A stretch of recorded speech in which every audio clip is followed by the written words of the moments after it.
Just all that out. Should be about 10 years. No, I need to get passage. No, he called me. He said to bring it up town. Okay, call the meeting order. Hold on for a second. I have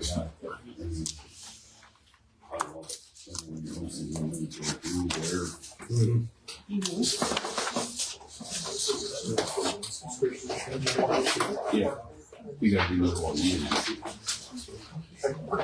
That's what I was thinking. So, yes, Thank you, Lee. because it. Okay, let's stand and pledge the flag. Pledge allegiance to the flag of the United States of America and to the republic for which it stands, one nation, under God, indivisible, with liberty and justice for all.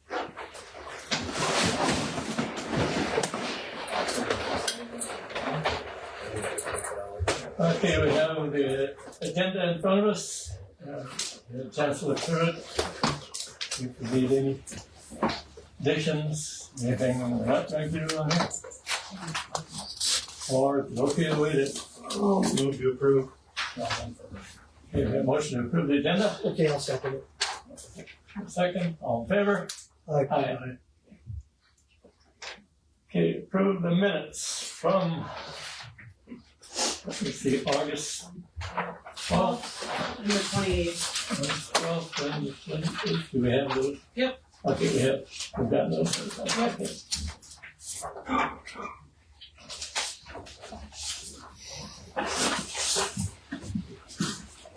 Okay, comment I'd like to make about August 12th. We had a motion presented to us in writing, and I got calls and texts about why it wasn't read out loud. And I think from now on, we need to, something like that has to be read out loud. So the public, here we went, Rob moved and then you seconded, but nobody knew what the motion was. So I think anything like that from now on needs to be just read. What The was thing that? is, it was a long motion. Oh, what? It was the B&I motion. And it was very long, Oh, yeah, it needs to be read. Yeah. so I'd just like to make that comment. So with that, I've read motions, both meetings up front, and I'll move to approve the August 12th meeting. And the 28th. How about the 28th? What do you want to vote together? Yeah. Okay, then I'll make a motion to approve both sets of minutes, August 12th and 28th. Second. Read them both, please? Okay, I have a motion and a second to approve the minutes. All in favor? Aye. Aye. Minutes approved. Have the bills in front of us.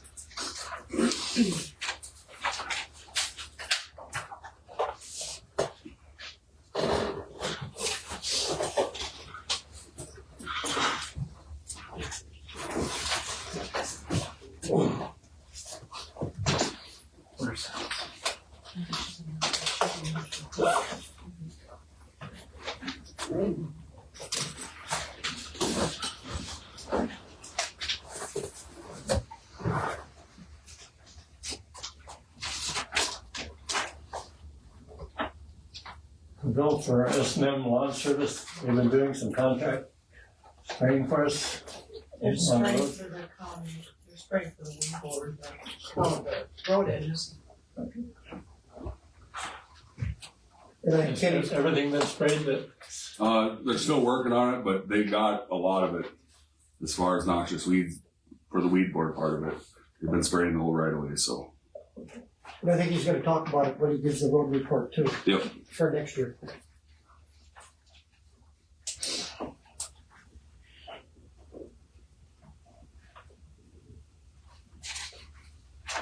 So Alice's wages, where are they at on here? Where, how does that fall in? They're on the That add-on joint list, powers? Oh, the add-on. because she just gave it to me this morning, and That's it's great. time to rerun all the program reports. Okay.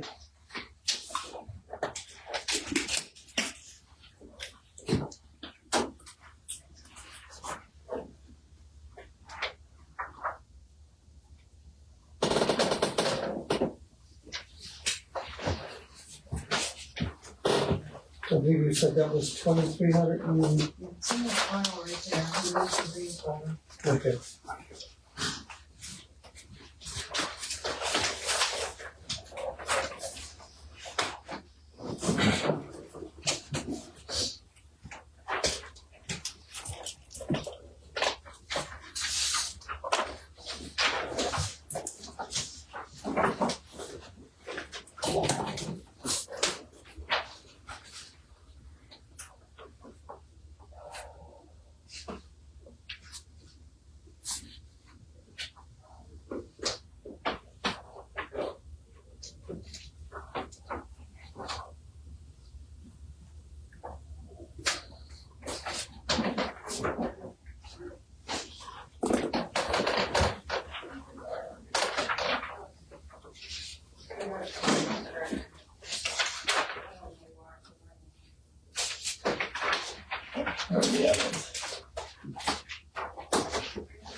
And then 7. So maybe we should review to pay that one now. Good luck.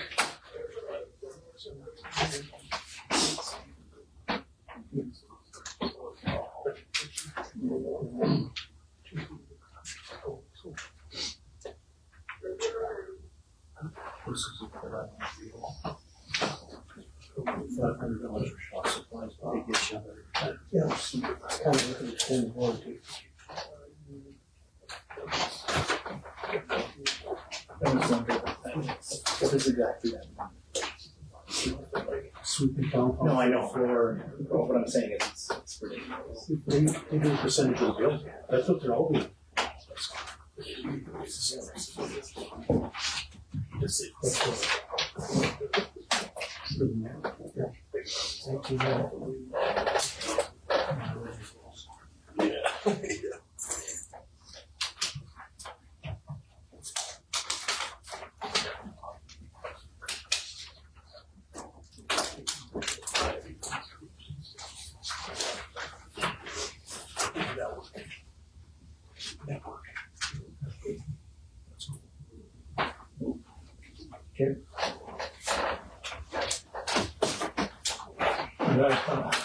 Comprehensive plan that's 45% completed, Roughly. and does that mean this $4,900 that you probably doubled it? So they bill us in installments based on work done and progress made.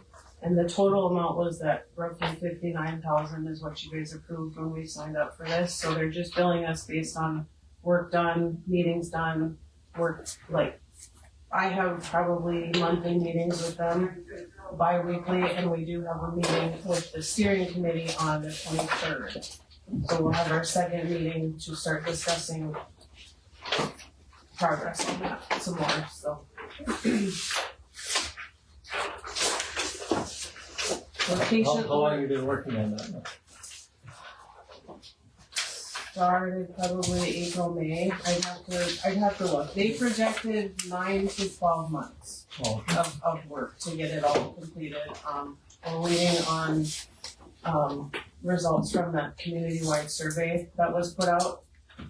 So just, they'll talk about that at the next meeting, giving us the results of that survey.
okay, we've seen all the bills and signed off on them. Could I hear a motion to approve payment of the bills?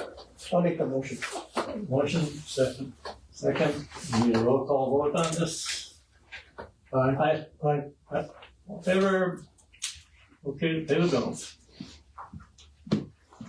Thanks, Linda.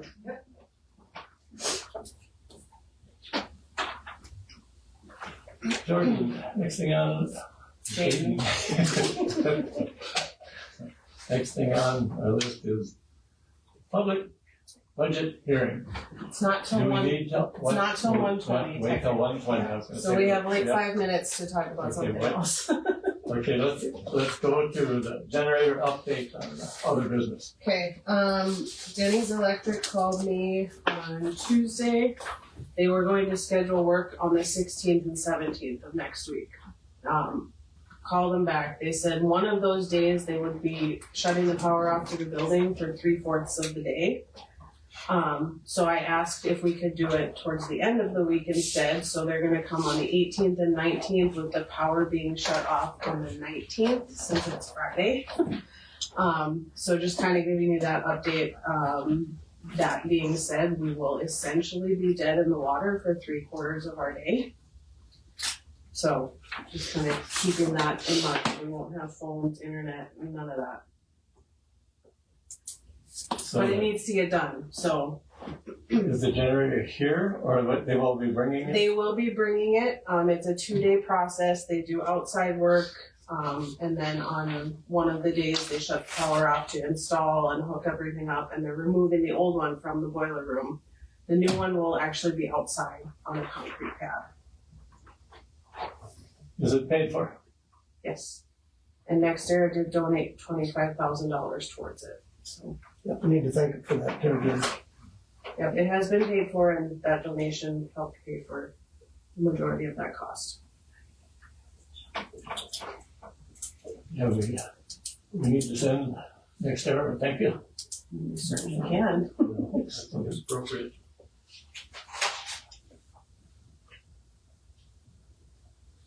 Or should we take them down to the restaurant and buy them a beer after the meeting? We can shoot for that on a Tuesday, can't we? Summit Carbon Solutions letter. You should have a copy of that in your folder. This letter was emailed to me yesterday. It has not come in the mail yet. They did send a hard copy. Back in 22, they gave a check to the county for $25,000 as a form of cash bond for work that they did out west of the county, and they are now asking for that money back because it wasn't actually a bond. It was just a check that they wrote for $25,000 that we put into our random fund, and it's been sitting there for the last 3.5 years. Did we have a lot of extra road work to do with that when they were out there? Nothing? No, not with those test sites, no.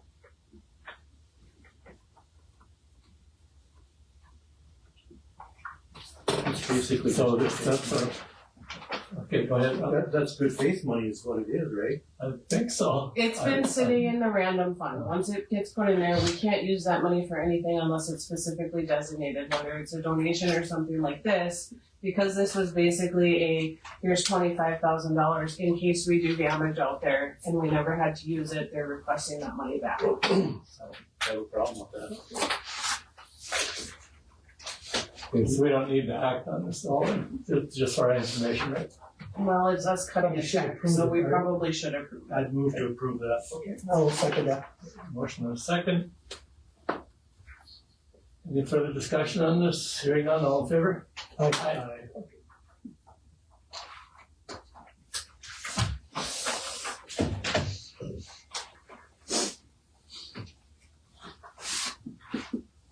Let's see.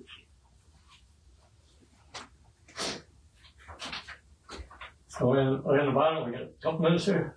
City of Center, Park Board, thank you letter. The senior center sent a thank you letter for the $500 that the park board gave them.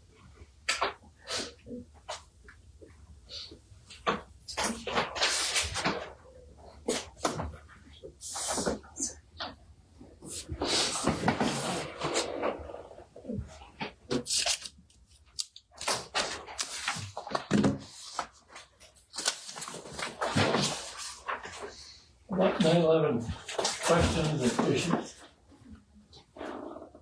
That's me? That's you. Is that gonna take a while? More than like 2 minutes? Well, it's more of a complaint. We had a neighbor call to the ambulance a week or two ago. The ambulance number's been unhooked, at least that's the story I got. So they called 911, and the 911 dispatcher told them they called the wrong number. They were supposed to call Washburn. It took 3 phone calls to get an ambulance. This is 2025, that should not happen. It's not the first responders' fault, this is administration issue, is what I think. In the system. Further up the line failed, whether it's training or whatever. It's tower issue, depending on where you're at in the county. If they call 911, it goes to different towers for, This was landline. yes, but for different locations in the county or different districts. Right, that part I know. And it's happened, They Quite a called bit. they called Stan. right. But it happens more than you think. What's the solution? We gotta fix that.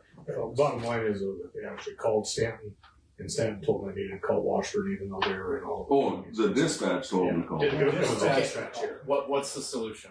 This is a major issue. It needs to be corrected A immediately. potentially major issue. Yeah. What's? I want to hear some solutions. Anyone have I it? think we meet with Kent Roth, the 911 coordinator. Okay. Um, We need to meet with them immediately. and I think also, the sheriffs should go with too and discuss the situation. Yeah, I want to be a part of that meeting. This person was in their 90s, but No. I wrote their. I want to make it absolutely clear that has to be a number one priority, and this needs to happen as soon as possible. That cannot happen again.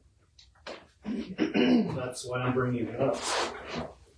Who authorized unhooking the phone number for the ambulance over here?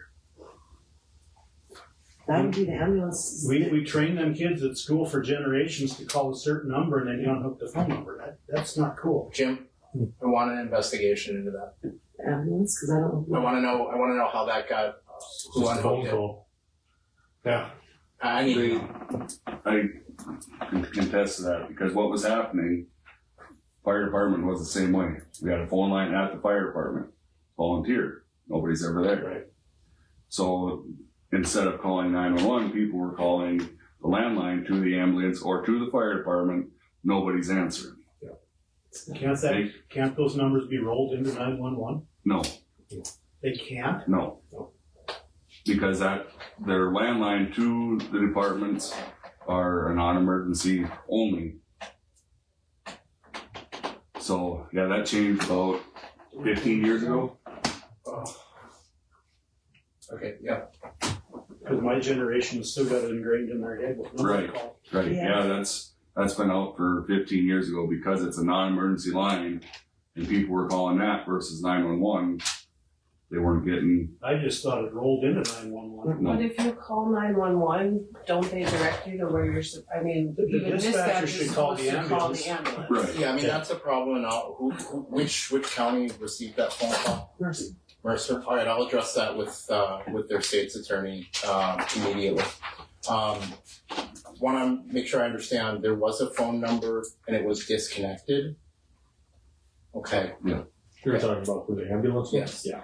Okay. So that would be the ambulance services phone number that they. Yeah, it rings into the ambulance bay, but Yeah. nobody sits there 24. Okay, that- Okay. That's why they were, But then why wouldn't that number be forwarded to whomever would be on call for the ambulance? because it's all, Don't know. Volunteer. They use Volunteers e-dispatch for the- on their phones. Okay. That probably happened when everybody really started going to, I think they had like a cell phone within the ambulance now that they use instead of having a landline. Well, that is a serious problem that we need to address immediately.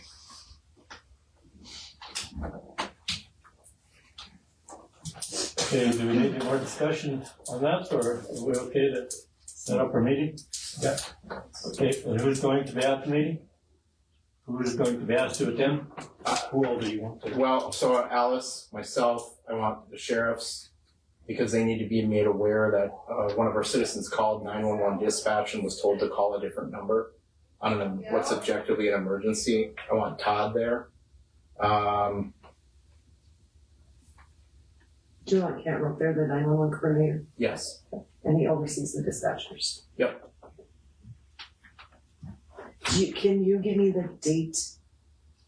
Kind of like the date and time of that phone call so we can go 2 back weeks on their ago. logs? Okay, I want the recording, and I want that Yeah. recording to be played at that meeting.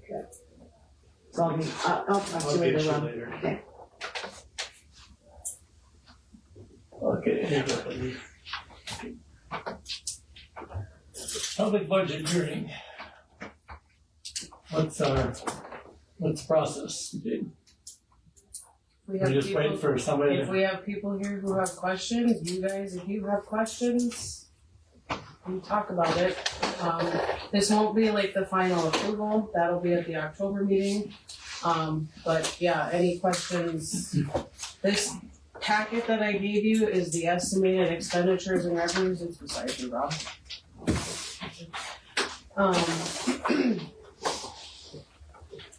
It walks through every fund, our general, our special funds, everything else, and the last sheet is basically a recap, an overview, kind of where we're at and where we will be.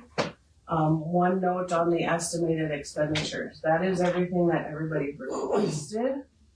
That number will change based on what you approve at the final budget hearing. So if there are line items in these budgets that you can change, decrease, increase, whatever that may be, that amount will change. The revenues, I mean, that's pretty solid where that's at.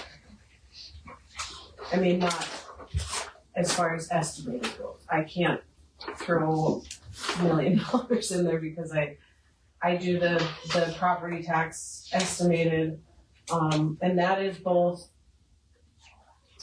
the property taxes paid by the people as well as the utility direct taxes that the state gives to us that the utility companies have paid, or in some cases in lieu of property taxes. So that comes from the state. So that dollar amount for property taxes estimated is a combination of both what the people are paying and what we get from the state and or utility companies.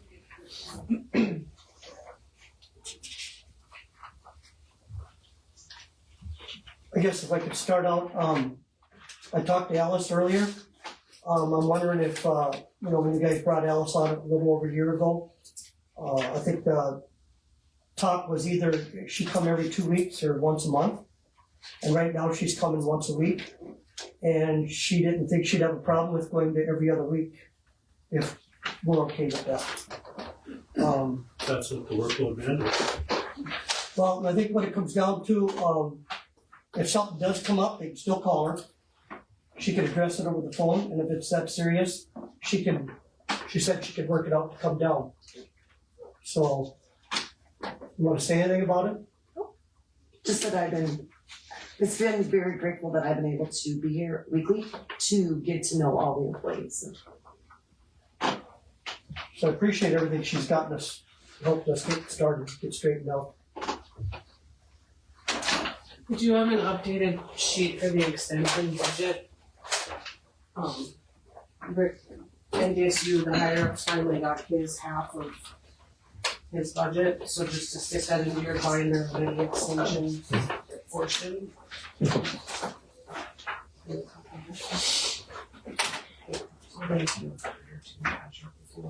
don't have one right now. Yeah, I'd appreciate it.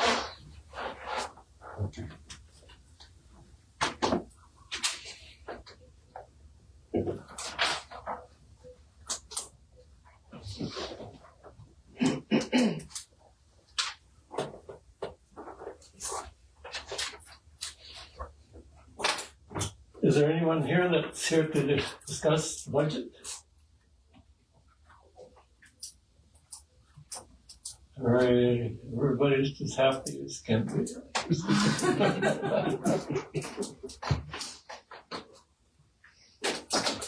I don't know if you want to Okay, go through general, issues, but. Revenue is up. Is there a total on these? Total revenue someplace on here? The very last page is a recap and an overview of totals of estimated and actual for revenues and expenditures for the entire county.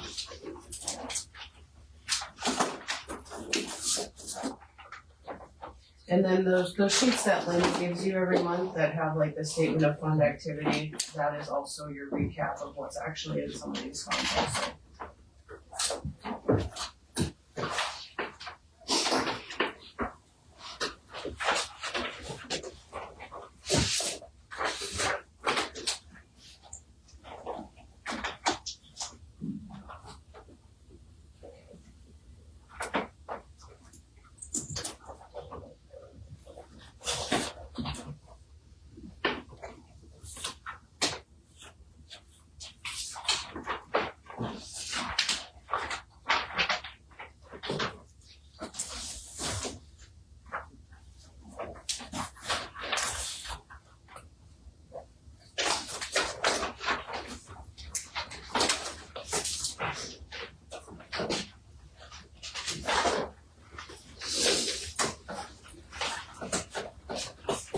The budget has to be finalized at the October meeting. At our is that October correct? meeting, we will, yeah, that's what I have put on the agenda. This was more just if you have questions, if the public comes in and has questions, we are required to have these budget hearings. On that note, as far as property taxes go, because of the 3% cap rule, county-wide, and this isn't just our general fund or anything, I mean, it's not an individual fund, county-wide, we can increase by roughly $21,000. If we do not increase, that percentage carries over into next year. So if we do not increase, we can carry over the 3%, we could increase by anywhere between 0 to 6% next year. I'm leaving that decision up to you. I don't get to decide that, but I'm giving you the information of, that's the most we can increase by total. If you decide to increase 10,000, right now, what I have projected as estimated is the exact dollar amount that we levied last year for each of these funds. Without the increase. Without the increase. So the numbers estimated are based on last year's numbers. And then, and rough estimate of what we would get for the utility. Because of the addition of Oliver Wind 4, the number that we got this year, it will be increased slightly. I just don't have like exactly what goes to where until we figure out how much we're actually going to levy for each fund. Because that gets split out based on what we levy.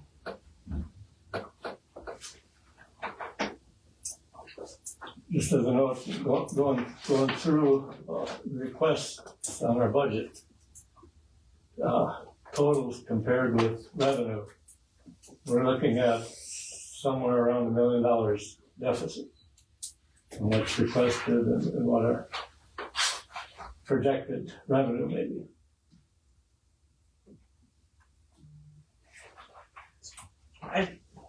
$1 million seems awfully high. Based on what I have put in here, I guess, as far as requested and what is coming in, but, What do you think the number is? I guess overall, yeah, I mean, I was looking at just one of these numbers to figure out. Salaries come out of either general or unorganized roads, and then extension is the other one. So the estimated general fund revenue is 1.9 million and the estimated expenditures is 2.4 million. correct, and that's not just the salary increases, that's requests for, anything else that's in the general fund. It's not just wages. That's health insurance, because that increased by 15% this year, and we have no say in that one. Retirement, FICA, all of that, all the extras that get pulled out, those all increase also. But like I said, with estimated expenditures, based on what you decide as far as wages and anything else that's in here, that number will change. Would be good to know what. As commissioners, our responsibility is to provide the emergency services and at the same time provide a balanced budget. Be sure that the budget is balanced. So that's really the things we look at. Emergency services would be the fire, the ambulance, and the police department, or the sheriff's department. As far as the road department, the emergencies would probably only be winter storms, snow removal, and maybe noxious weed control. I don't think mud, dust, or rough roads is emergency. It's convenient to have really nice, smooth, drivable roads, but it's not an emergency condition, I don't think. But snow removal is. Washed out. We've been fortunate, washout. We haven't had any washout to speak of in the last few years. We haven't had any major snow removal. That's that thing. Are you making a have to look prediction at. for this year? It's going to be a beautiful winter. Better look at the mulberry trees. See how we got that. I guess I would like to point out, to your point, that the fire department and the ambulance both levy their own. So that does not come out of the county's general fund or special funds. They have their own levy.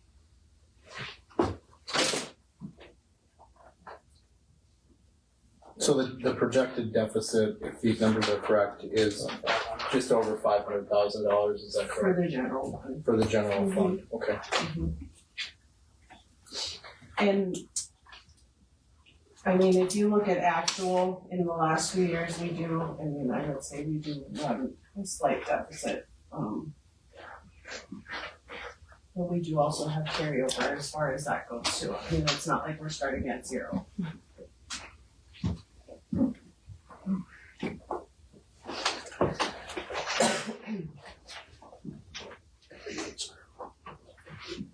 Is anyone here to discuss the budget? Are you agreeing? No, budget. I'm here to discuss budget. Nobody is here to discuss budget yet, so So is this when we wanna talk about it, or what do we do? I guess I've never been involved in this side of it, Rob or I, so. No, I haven't either. I guess I have some questions I have on between the requests and actual salaries and Okay, what are your questions? What are your concerns? Well, I'll start with, and being Steve's here, the sheriff's secretary is getting $48,390 plus the use of the cell phone, which is $480. I guess I'm wondering why that would be higher than the auditor's salary.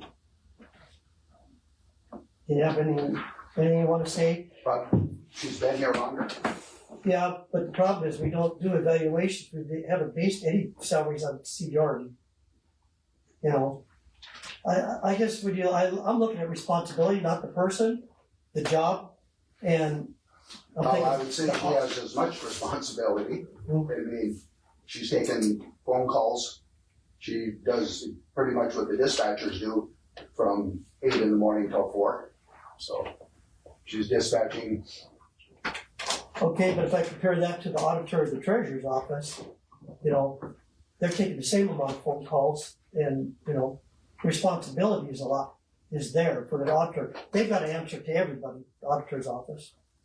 I'm just trying to I'm open for things, and I wanted to make time with you to talk about it before the meeting, but I didn't make it in.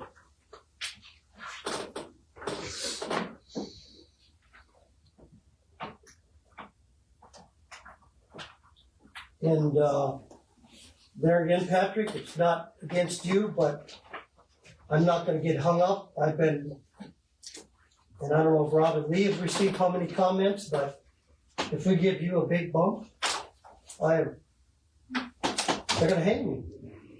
You know, you got an $18,000 raise last year, and I think a lot of people in the community were upset about it. Well, that sounds like personal issues. Personal On me? That seems like personal attacks on me. Which No, is exactly what happened last okay, year. if you'll let me explain it, state's attorney in Golden Valley County is getting $59,000. I'm just rounding them off. Grant County for 20 hours is getting $66,000. Griggs County for 38 hours, and it says shared, is $54,000. Henniger County is $59,000 full time. Logan County is $53,000. Shared Nelson County, I'm not sure who they're shared with, is $79,000. Oliver County is $63,000. Adams County is $61,000. So Dave, we're not out of range, but well, I would like to point out that I provided you with accurate statistical data that shows that I am outperforming every part-time state's attorney. I charge more felonies, I charge more misdemeanors. how many have been prosecuted though? Have they all been? So if I charge something, it gets prosecuted. Okay. As of July, I charged 8 more felonies than any other part-time state's attorney of similar size. As of July, I prosecuted 3 more misdemeanors and infractions than any other state's attorney of county similar size.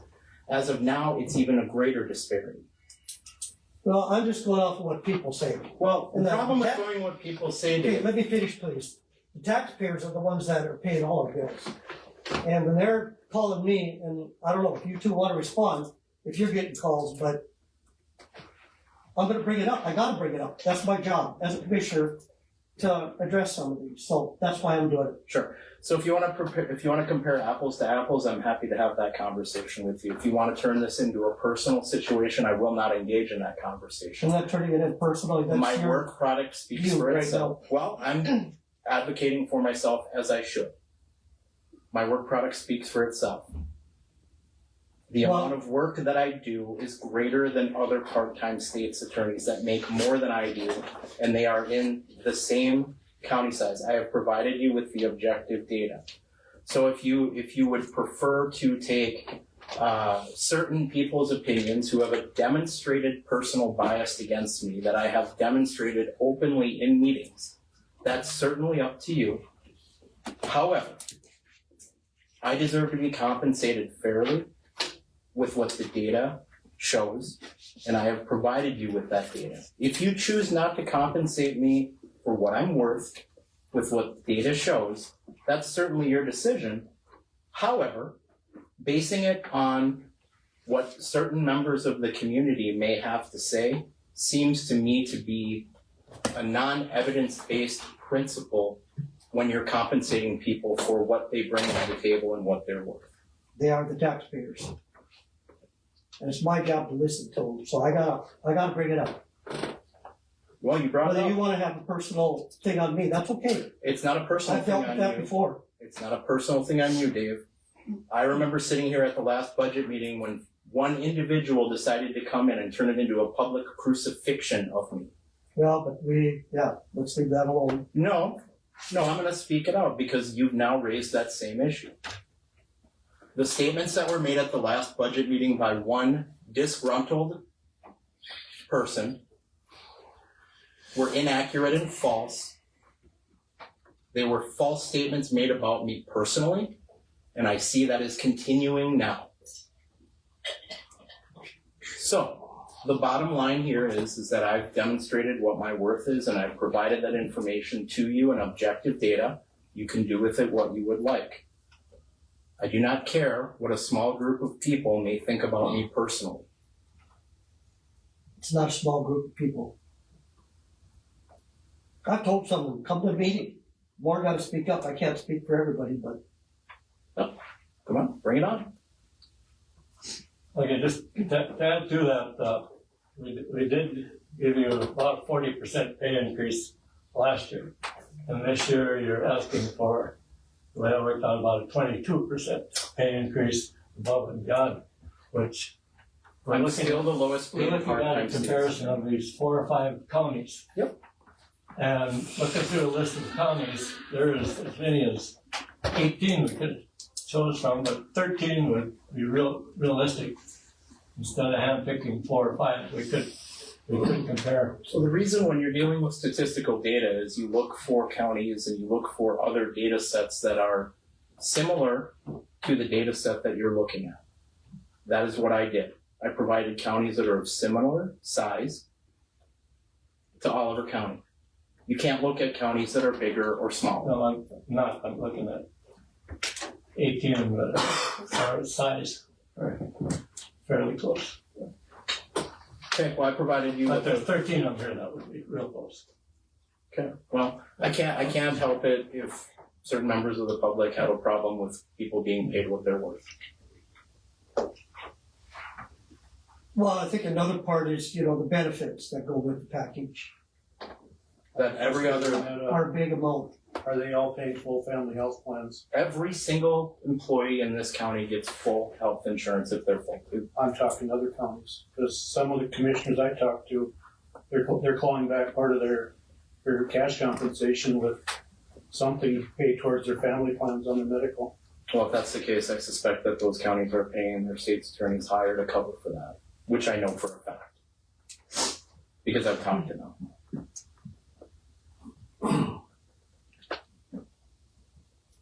Just my 2 cents worth, do what you will.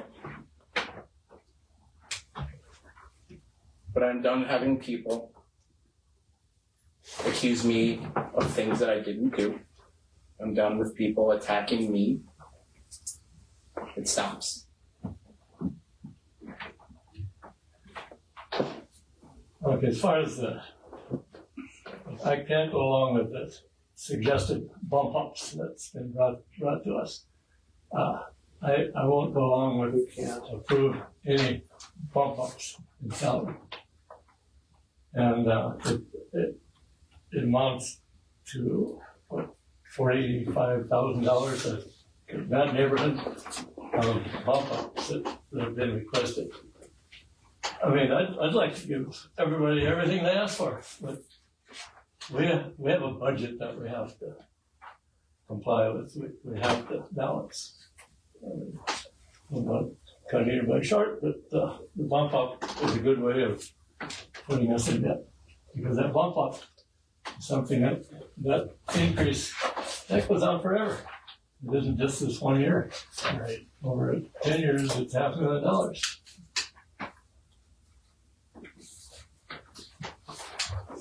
And I worked at some of the percentages as far as wages that have been asked for with the bump ups the pay increases would be anywhere from probably on low end 8% and the high end 59% or some of that nature.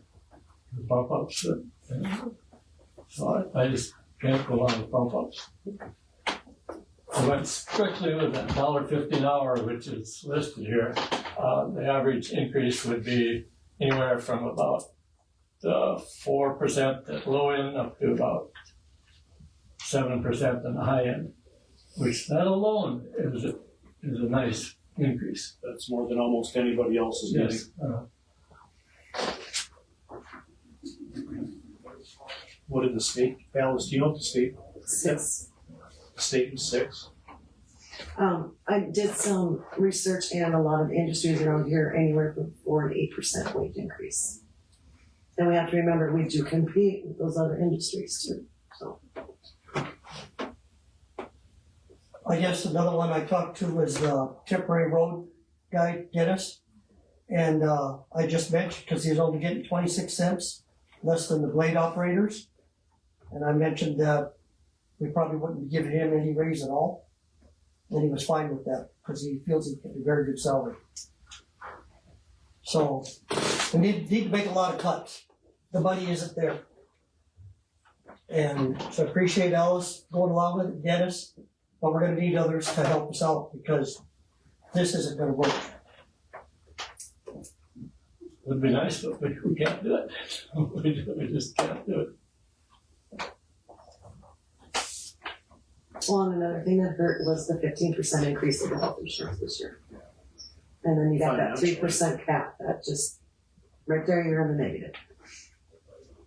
The comment on the health insurance, if you would make us pay, I think it's more than 5%, we would lose our coverage. They would drop us. So basically And we $500. would have to go on the free market, and that would probably cost us more. That was a big cost more. Just throwing that out there to consider. Health insurance being fully paid for is a very nice recruitment and retention to employees that work here, but also we can't take that home with us. Health insurance is a great benefit, and I would think that should be the last thing we'd ever want to look at changing, because it's a great benefit for everyone, 100% payment. I mean, you wouldn't want to pay 10% and get a 25-cent increase in wages. So we're going to hang on to we don't want to mess with the health insurance. We want to keep full payment on that. That's my feeling. I don't know if the rest of you are the same or not. I agree. And just a comment on my side of things, I think all I'm asking for is to be compensated fairly for the work that I do, whether that's what I asked for or a little bit less. Ultimately that's up to you. I will respect your decision. But I do know that there's been a lot more responsibility put on a lot of the offices here than has been previously. Just throwing that out there. While you're throwing stuff around, explain, there's a couple of you get paid out of 2 different funds, you and Patty. She was right here. I didn't know I was. Explain that. Being So part of it's planning and zoning. yeah, what was it, 2 years ago, both Patty and I started doing the planning and zoning. It was just requested that we get X amount of dollars per paycheck to be paid for doing planning and zoning, and that is why it was pulled out of that fund. I would say that we've both done planning and zoning stuff prior. Regardless of it being paid out of planning and zoning as the auditors, we weren't getting paid extra to do that. The commissioners did agree, thankfully, to pay us extra at the time because we were doing more work than we were anticipating even. That work is basically done between 8 and 4. Other than, Yeah, I know mean, you've got other meetings than at night. meetings I know or, you got you know, meetings at night. if there's something pressing, we'll either stay late or we'll skip lunch or, I mean, it just kind of depends, but a lot of my duties also intertwine Right. with planning and zoning duties, so I would say that's similar. I mean, both of us, a lot of that just, it just falls into what we're already doing. The auditor's office is often the point of contact, so who do they call first? It's our office. Well, and I want it to come from two different funds in case for some reason planning and zoning goes back to just one individual or something, then we always have that fund budgeted out instead of looking at my pay and being like, okay, how much of that is being planning and zoning or how much is. So it's just easier to just keep it separate. But those two line items should technically be in it. As far as, Your total like paying compensation. it out of just auditor or paying it out of just equalization. That's ultimately up to you. I mean, if that's how you guys wanna pay. No, I don't have a problem having it two separate, but for budgetary reasons, technically, that's still one position. It is Technically. technically, There's only 14 counties, they don't have a combined auditor with something else. And, This is their pay and your pay is equivalent because your pay would be 49,000 you're getting. You following that? And 46 not currently counting for the auditor is what it's and then 13 extra for doing planning and zoning. And that is, I guess when we were talking about that, someday should, like Patty said, you guys choose to hire somebody to do just planning and zoning, that amount would get taken away from the auditor, whoever that may be, whether it's me still or somebody new. You would have to figure out how to pay that person or how much to pay. In our 24 of the 53 counties that combine the treasurer and the auditor. There's a lot of, I don't There's a lot of recognize. different combinations in there. Yeah. Some of them have one deputy auditor between the two offices. And I don't know only the large counties have where the auditor and the treasurer both have a deputy. Long term, are we better off going to 40 hours and then doing exactly what you're saying? Instead of 35. I know some of them here, when I went off the NDACO, a lot of them were at 38 hours. I've got one at 40 hours. I'd say a lot are at 35. Yeah, A lot of them are at 35. 32 for me.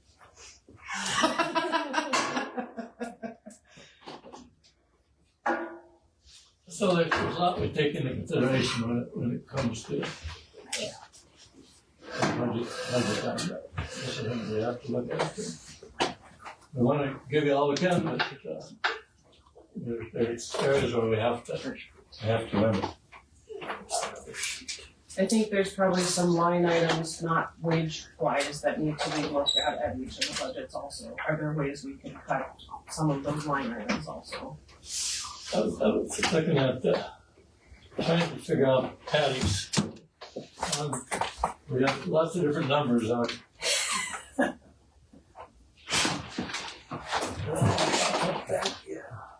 Towards the price. That'll be $50, Rob. Shut up. Starting to make it up for you. No, I would silence mine on that call. Let's see, what do you Assessor is the first one. Yep. And then tax equalization is about 3 after that. And then soils. And soils, yeah.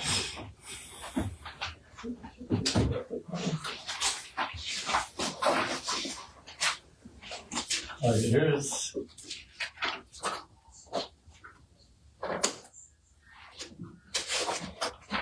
Here's where I need the information. And the Sidwell. Oh, I thought we were talking about that, I see, Do you want me to bring the contract up? I see it, I think I have, that was gonna cost me here. But there's a lot of different numbers that just don't predict right.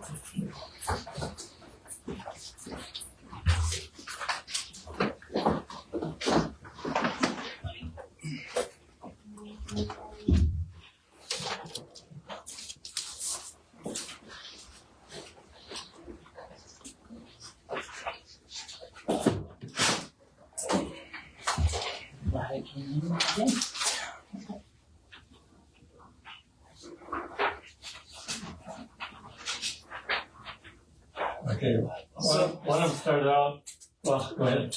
Oh, I was just gonna say, the Sidwell's up under my assessor, cause I wanted to separate my assessing from the equalization part of it. So on my assessor part budget, you have your contract services licensing, which includes my Vanguard, so Camavision, the PAP program currently, and, you know, any contract services I have. Mileage, when I go out and assess, that's what that's for, and then, you know, the other two. So I wanted to separate them because then my equalization, then I could kind of see where my equalization department was, and my assessing kind of blended together.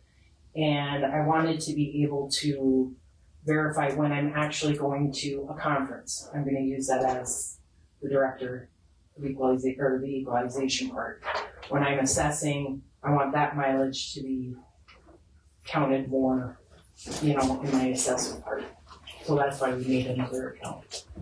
And the assessor, the first estimate went from 20,000 up to 45,000. And the next estimate we got from you went from 20,000 for the budget year up to 60,000. Correct. And that's with the new Sidwell contract that I would request, going from the PAP program, which is currently about 10,000 a year, and going to Sidwell. It's high right now because that's your initial, the initial cost that I gave you guys, and then after that, it's gonna go to about 12,000. So that's a 1 year hit. 1 year hit, so the professional services on the first line that I gave you guys, like to update everything is 22,535.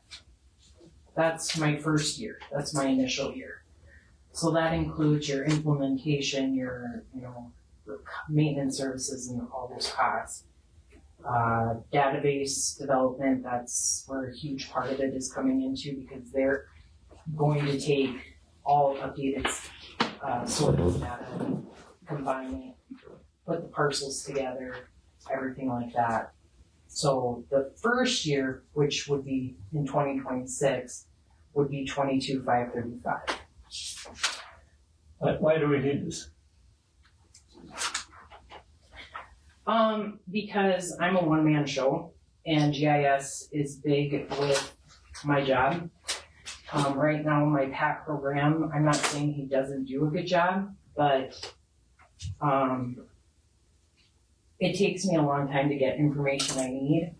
I actually printed out, I didn't make copies for you guys because I'm just basically going to talk about it. Just a most recent example, I sent Mark a email back in August 5th of 2025 requesting aerial footage or aerial of 2 parcels so I can check the boundaries. Didn't hear back from him. I got a message from the individual who requested it, and so I sent him another message on August 27th, so 22 days later. And he comes back to me saying, try this, open this report, and do this, this, and this. Well, the report he asked me to pull up for this individual looks like that. Okay, do you see boundary lines? That's your soils map. Yeah. You can't really see this too clear, but this is what I requested it for. There's parcel lines where I can clearly see the boundaries, right? I've been asking him for aerial footage all the time. But when I request it just recently, he wants me to do this. Why? What good is that doing your office? Exactly. The Sidwell program, somebody says, hey, I need to find my boundaries, can you help me? I can go on the program and put that out. Why do I have to wait a month and a half? And he still hasn't responded to me. And I sent him a message on Wednesday, August 27th. And we're September 11th. These guys will come in, update. They don't, like Mark, I got a message I told you guys about ag review from the state. And I told Mark, I said, hey, what can you help me with this? How can we update our stuff? He's like, well, I can update it with my next update. I'm like, okay, perfect. Then I asked him, hey, what's the status on this? Oh, you didn't give me the okay, so I didn't update, so we'll do it for 2026. These guys do it automatically in October of every year. They don't wait for me to give the okay. They don't. I have a team. If I send them a parcel split, I will get it back in at least an hour to 2 hours at the most. Where with Pat, I have to wait. My conversation to people when they ask for stuff, I'm like, I may not get this back. It may take 5 to 10 business days, if not longer. How is that efficient for me or for the county? And how does that look for the county? When I would be able to get information a lot quicker. And at my fingertips. I don't have to go, they're gonna give me access so I can go in and get this information. Last thing I consider is Mark is a one-man person. God forbid something happens to him and he can no longer do this. Where does that leave me with the county? And the county, I mean. So yes, I understand it's more, but this first year would be, a little bit extra. The whole amount, like I said, it includes my my Camavision or Vanguard, and all that. But my second year, Mark, I think it's like $4,000 for a contract, and then depending on, he gives me a split report, and that's anywhere between $2,000 to $4,000. So I'm only off by a few thousand from what I'm already doing. But I get more here with them. And better quality, if I must say. They would also provide us with a planning and zoning. They've already provided us with one, but it would be more accurate and updated because they will have everything and already working with me, so. So that's why that budget line is, and I just said 60 because I never really go over that unless Vanguard, I have an additional thing where, Mark, I have additional things I have him do. But with Sidwell, pretty much everything I need that I put with your guys, that I gave you guys, I don't foresee any, like other charges. It's all here in black and white. So we shouldn't need any, fund any contracting after. No, it'll be the 11,000 after that. It will drop considerably after this first year. Well, I was talking to Patty about it, she gets her samples from USDA, which is J.D. Hampson. He has people go out and take samples, and then he sends it in, and that's how this gets into this system. So, correct? Everybody say that right? And so Well, it's the all soils- USDA information.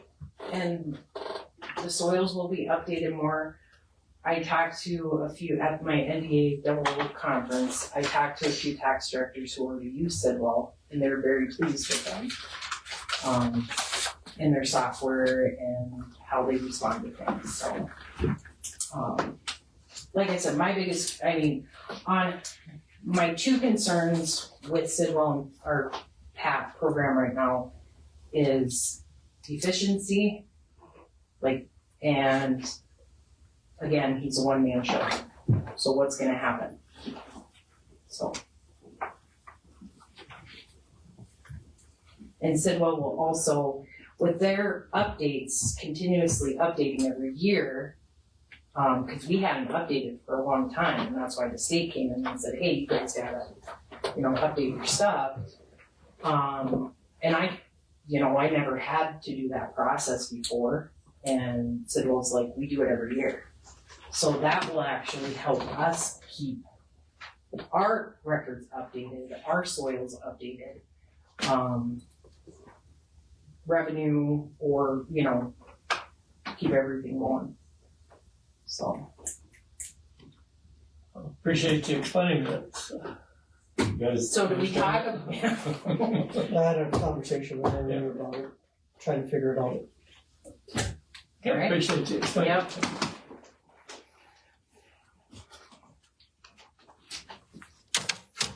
Anything else we're gonna talk about as far as budget?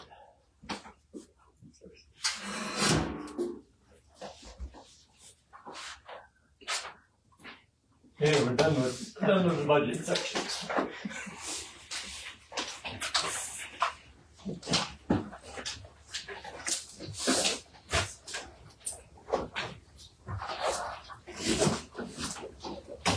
Okay, road superintendent, come on up and join us.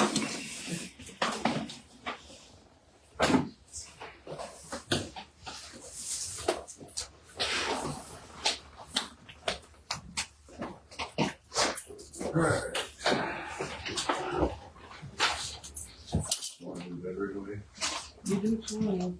We have to some bids for that skidder, so we can get that thing here. Guess we got one. We got one bid. So.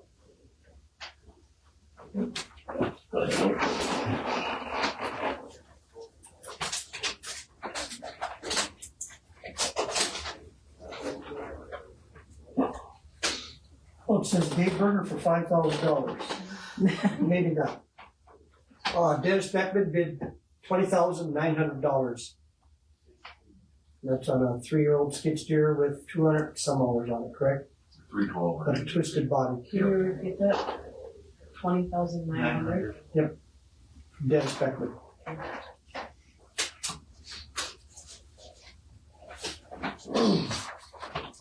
Okay, one bid. A motion to accept the bid. I'll make that motion.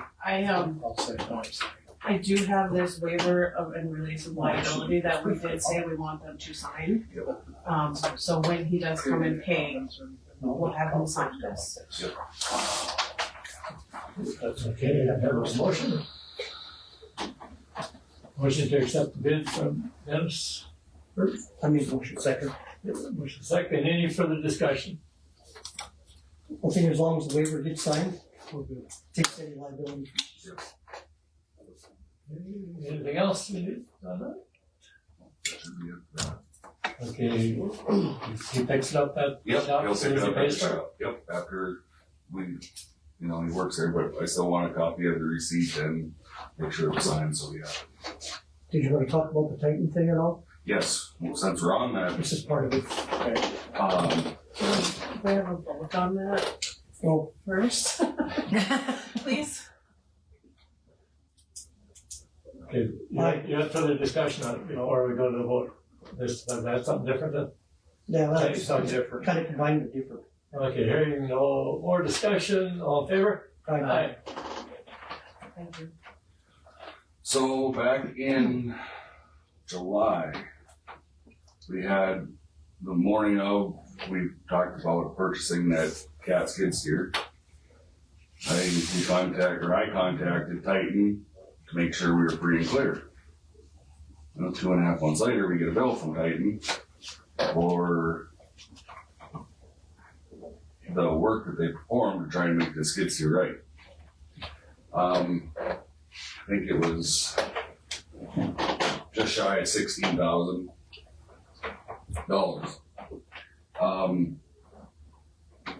And I contacted their billing department before the commission meeting in July, and we were free and clear. We didn't owe them nothing. Well, I'm later talking to the gal at Titan. She submitted it in for warranty, the work that they performed, and it was denied, which, because of the circumstances, I mean, it shouldn't have even been questioned. But, so then billing never talked to her. We all of a sudden have this bill.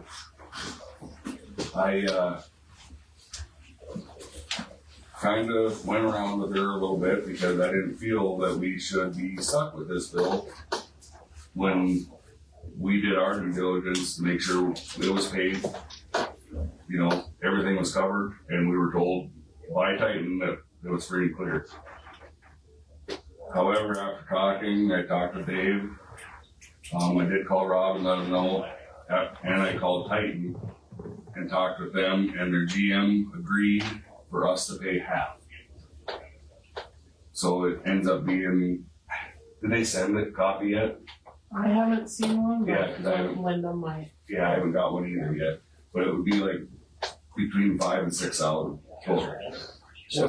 Was it a billing error on their Well, part? it's on their part. Okay. So what happened is the service writer sent it in for warranty work to see if it would get covered.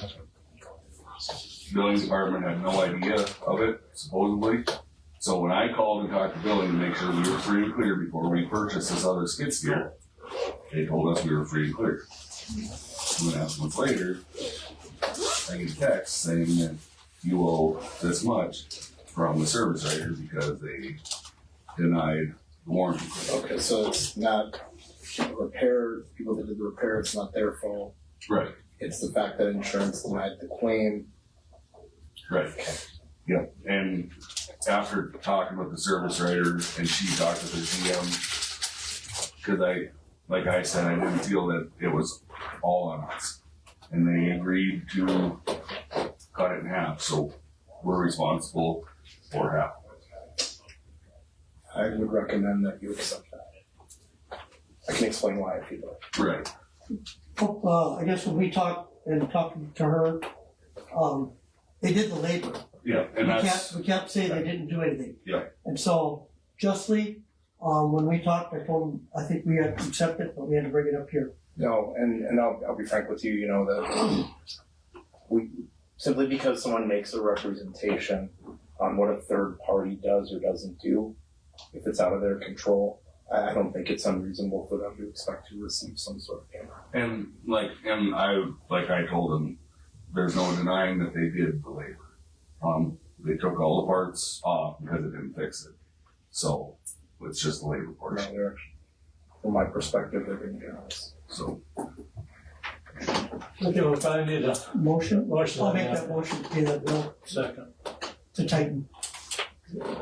Further discussion on I this? guess I would ask, is there anything we could have done differently to be more prepared for that? Should we have submitted an insurance request prior to that? well, we did our insurance. This was through case warranty that she tried to get it through. Yeah, our insurance, we did both insurances before we went down that road. So. Any other discussion? All in favor? Aye. Yeah. Yeah.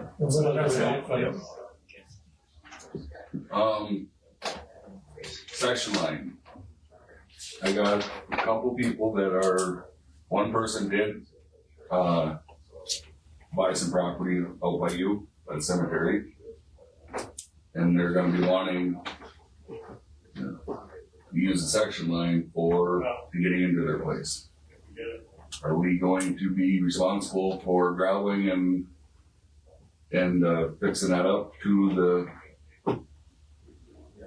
We got a couple other people that are looking at buying and building houses out west that will be on the same thing. So are we, How long a stretch is it? Like a quarter mile maybe. yeah, I don't even think that. You know where the cemetery is? Yeah. North side of the cemetery. Right on the other So it's side. like a road already, but it has to be gravel. It's gotta be fixed. Yeah, it's gotta be built up because it's level with ditch, so. And he does work at Maine Coda, so he's gonna be a permanent citizen. Putting a build in there, but Yeah, He's already in the process. yeah, they're gonna build a shop this year and next year build a house. Oh, I sure hope I get built. Yeah, they haven't started yet, so. What's there right now, just a trail? It's just section line, yeah. Nothing. it's a 100-year-old road. Yeah, There was a the road. road there at one Wasn't time. that- But I'm 50-something, and I don't remember it actually being used. I mean, it gets used, but not. Yeah. So Rob, do you know the area then? It's right there. What you need? Yeah, Do we 'cause need to build a road? What's protocol? What have we done in the past, guys? I was under the understanding we don't build anything anymore. That's why I brought it. And as far as not being used, it's been used forever. Right. When my in-laws owned it, we used it all the time. Joe Schmidt used it every day, I mean, we use. spring and summer and fall. So. But, I know the road, Jersey. well, you know where the High Line, Maine Coda built? Yep, it's right along there. I mean, there's probably enough, by the time the guy would blade it out to put a crown on what's there and then You gravel. guys can fix that. Yeah. But I just wanna make sure it's okay if we do that, Like you say, if he does it for one, now we're gonna do it for all the You other. gotta set it. What kind of distance? Yeah, So, what kind of distance? because the one out west that is looking, that's a mile on a section line. That was also an existing road, but that's built up already. That's just a matter of probably mowing and getting rid of the weeds and grass and, Throwing some gravel on top. yeah. Cause there is, I actually dug with a shovel. There is actually gravel there still too, so, there's a lot of black dirt mixed in with it now, but. So we built a mile But from. not yet. He's looking at purchasing this from property. Any existing Yes. road then? Yes. He's assuming that we're building the road. He hasn't bought it yet. But they have come to us and asked, so. We could be opening up a can of worms. There's some pretty desolate stuff southwest of me. Well, it's on a section line. Southwest. You go. Where Strum's place used to be. Oh, here you mean? Yep. Not this one. No. Here. He's talking about west. So. The one that would be. It would be right here on this section line. Is where he's looking. It's a mile, just about, well, just where these two section lines meet, it's about 100 yards north. What section would that be? Section 9, 4287. No. yep, 14287? How far did you agree to build roads? I think we are looking at two different situations here. We're looking at quarter mile, maybe just run the blade through it. well, now this one here,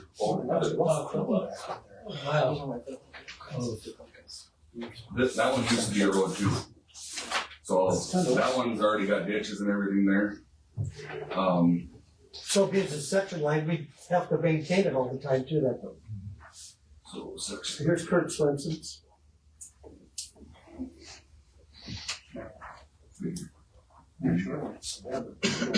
Oh, this one?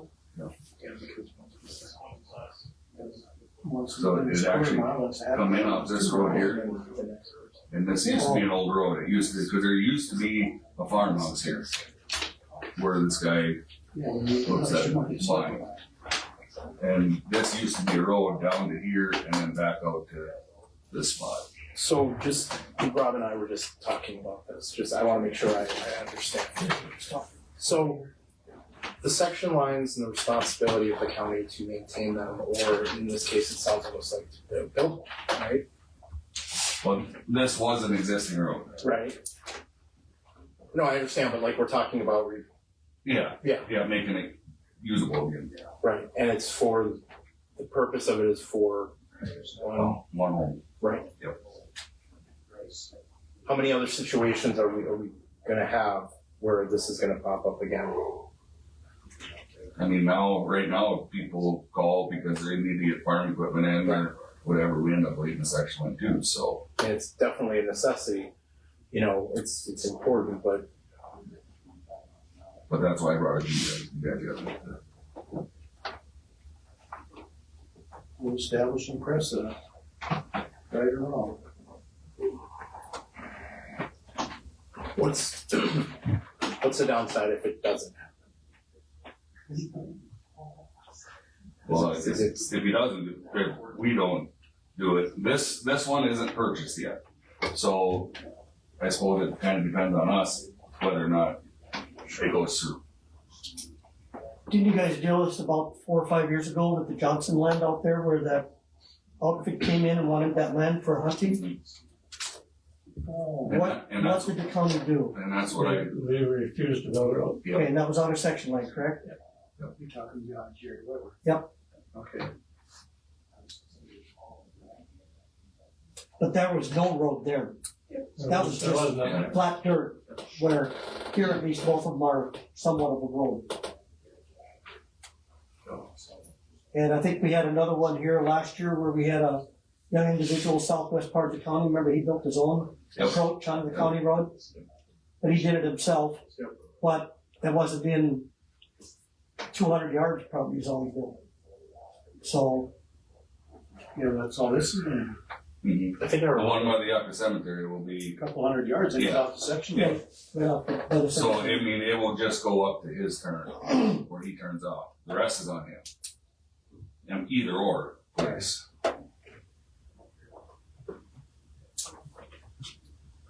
well, I think about it, we're responsible for section one regardless.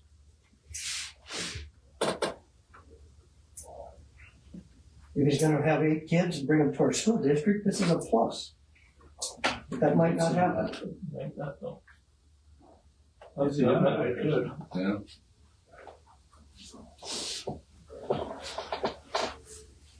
I just don't wanna commit to anything until you guys. My feeling is we should do the project down by the cemetery. And I think we should, say that, hey, we don't consider building a whole road for a mile. I mean, we can fund a short distance. It's a case To by another case. quarter, but you shouldn't expect us to build a whole mile into it, you know, we're nowhere to. Well, and like I said, this one here was an existing road, so there is ditches and everything there. And if you mow down the grass and probably bladed it good, you'll probably find some gravel. So, I mean, there might not be a whole lot to do here either, maybe haul a little bit of gravel in it. But the ditches and everything, and even the culverts are there. So, Oh, That might not be a bad deal.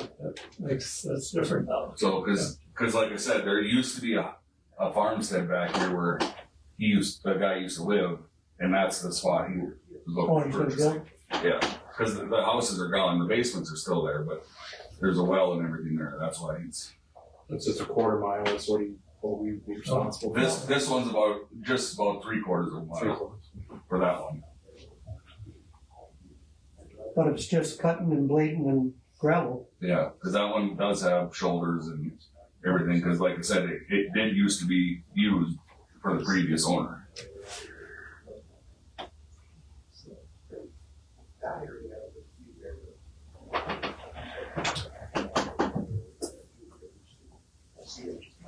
So look at this, they'd be in Hazel or Beulah School District anyway. Yeah.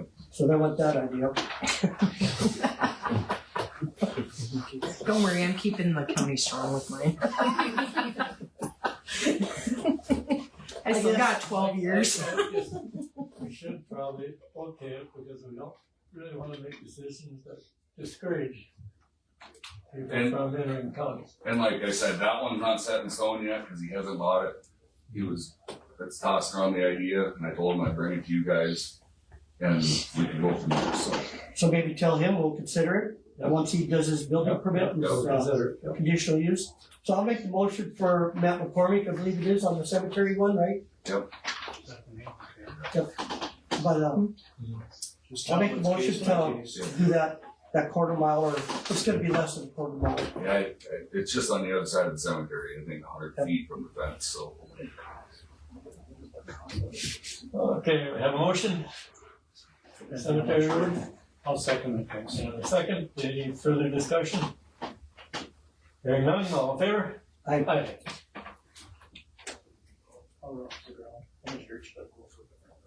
The other one hasn't really asked us to do anything yet. no.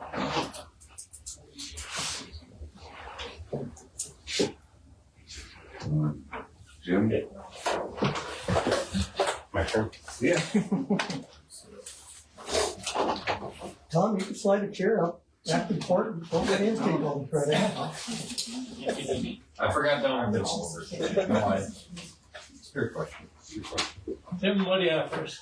you. You forgot donuts, he said. Kind of updates today. So the countywide chip seal that we did the design for the November letting, that was for the redistribution, and there were more than half the project ended up getting pushed off the November bid letting because when they redistribute that federal funding, they have to pick and choose. But anyway, the chip seal stayed on, so that'll get bid in November here and constructed next year. So that's a plus that it's happening.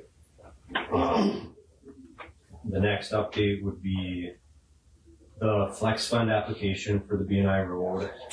Right now we have a couple letters of support, and we're coordinating probably 2 other ones yet. The way that I'm not going to get into high level or details, I guess. I'm going to go high level stuff on kind of the requirements and how they're going to score it. One of the significant requirements is if you pay for more than 50% of the project locally, you get bumped up significantly on the scoring. And we're not going to achieve that with what we've got for commitment.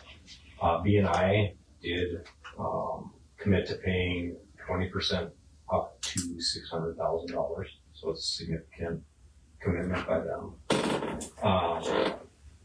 One of the other criteria that we've been told could benefit an application is to get the design started prior to the application selection. So we're looking at like a November timeframe for when the committee's going to meet to make these selections.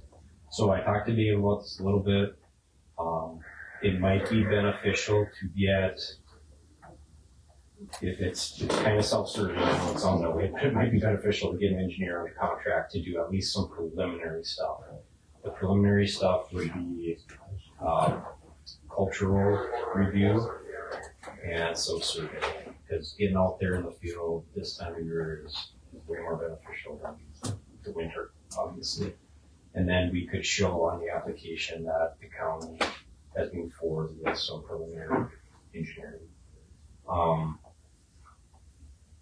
I've been going back and forth on how that looks, like with the best approach. What I talked to Dave about is the full design of the project is going to be, a little heavier lift or whatever.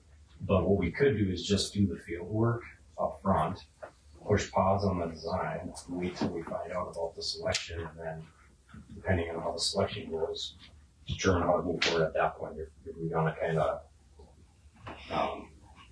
delay the design at that point, that would be an option, I guess. That way the county is not committing to something that, because you don't know if you're going to get selected until December, so that's the challenge here. We do, with a couple other counties that we work with, we just set one up with Mercer County. We do kind of a master service agreement where we do task orders and we can work with Patrick on that, but it's kind of just it is kind of in the name. It's a master service agreement that we sign, and then for every task that we do, we put together a task order for approval from the commission. So The other option, you could advertise for engineering on the project, that's always an option. Of course, we would go after it at that point, but, I don't wanna dismiss that, that'd be up to all of you. The timing won't work on that, you wouldn't have an engineer under contract prior to the submittal on the application in that scenario. So, yeah. I like your way of thinking. So we need to approve hiring the main engineer to kick the project off. I think my recommendation would be for us to get, an MSA up to Patrick, my comments or whatever, they're pretty standard, with a couple other counties. And then I put together a task order, and so, yeah, I would say the motion would be to approve, a task order not to exceed, let's say, $20,000. And that could get all the field work necessary done, and then that way when we submit the application, we'll show that you have an engineer under contract. And then, and by the way, I need to clarify, that'd be just for this fall's field work, we can't do a design for that, that's, but I hate to do the whole design under contract, because if the county isn't selected for the flex fund, we don't know that the project's gonna go. So I'm not gonna recommend that you pay all this for engineering. And it doesn't get Exactly. Not knowing if the project goes. So You could call it a study phase, essentially, Yeah. figuring out what's there right now and then to get the plan on what needs to be designed. Did you have all that wording written down, didn't you? I can talk to you after too. So is there anything gonna have to happen with the bridge? On the BNI road? Yeah. I don't believe so. That wouldn't be the intent. And honestly, Dave, until we get some more defined survey and stuff, even like widening and stuff, I mean, I think there's enough width on there for a mill and overlay, but there could be some spot locations. I know Jaden was talking, she wants it. Roundabout at the end of the day. Oh, stop. Yeah, no, that is gonna be a unique project. I think a lot of you are familiar with that road, and especially that south end is kind of a mess. And so, you probably recall these from prior years, but anytime you start getting into the end slopes of roads, the environmental commitments go up substantially, and then the costs go up substantially for the environmental documents and all this stuff. Since it is an on-system federal aid road, we would like to avoid that if possible, and so that's going to be the goal. But it gets kind of tricky in some of those areas. When we talked the other day, I guess, my view would be that they are the county engineering firm right now, and he knows everything that's going on, and Tom's in on it, that we'd stick with it. I don't believe we have to put engineering on bids, do we? No. No. Yeah, in this scenario, no. The only time you would is if you would use federal dollars for engineering. Yep. So, and then the last thing I'll mention, what Dave and I talked about is I think there's some prairie dog funds, some different avenues that can be used for specifically for engineering on infrastructure. So there's a couple options there I think that the county has. Yeah, we have been in contacts with others besides BNI, so. Mm-hmm. So we need a. I'll make a motion to allow more engineering to do the study or whatever, and move forward with it. I'll second that. Would you like me to read that back to you? Yes. I have, based on what the discussion was, a motion to approve a task order not to exceed $20,000 for the fall field work and have a study phase for the 36th Avenue Southwest Road project with more engineering.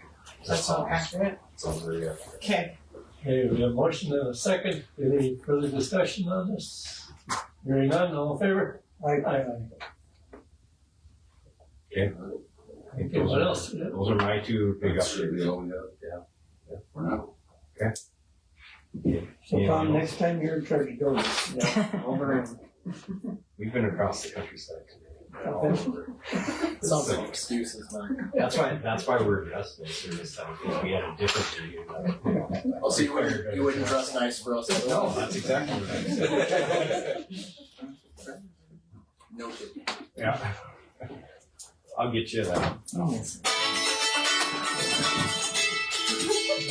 Well, I think our budget problems are getting solved. I'm sorry that MSC. Yeah, I'd appreciate it. Yeah, give me a call if you want to. Thanks, you guys. Appreciate it. Thank you.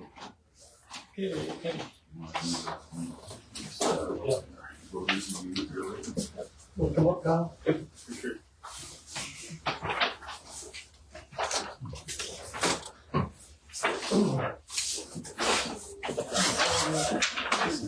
Okay, that's a power road use maintenance agreement.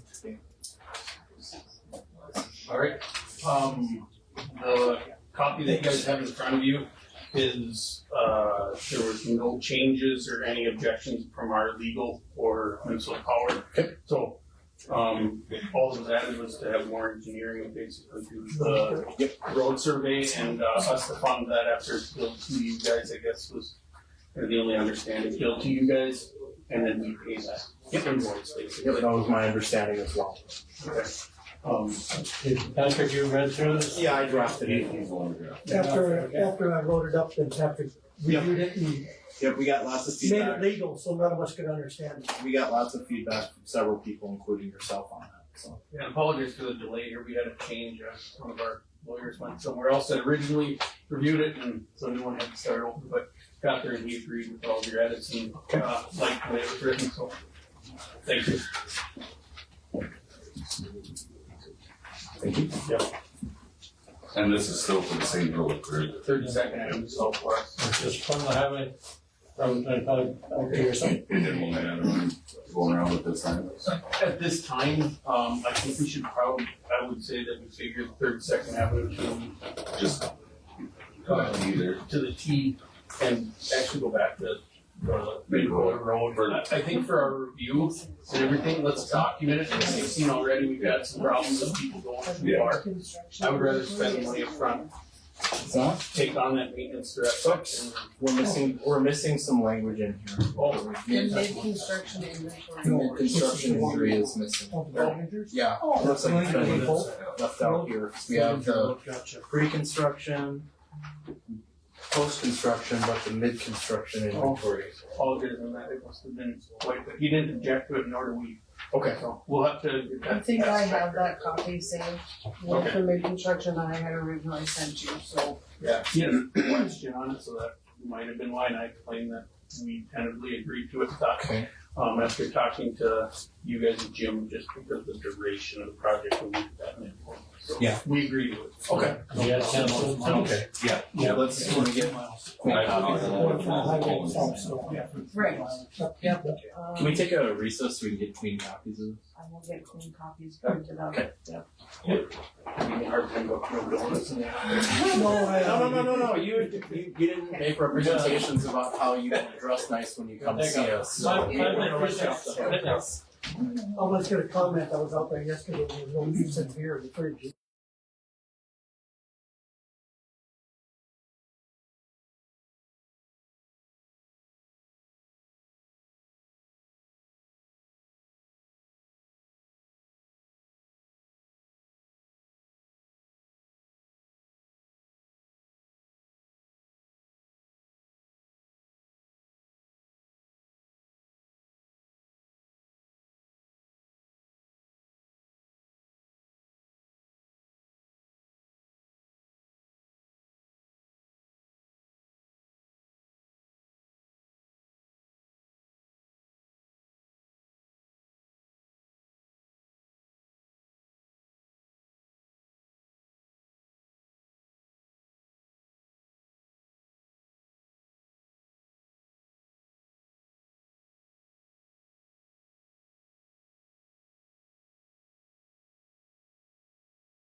We have a plan.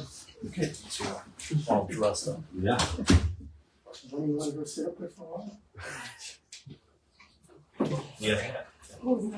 Guys, Need your hat. with the hat?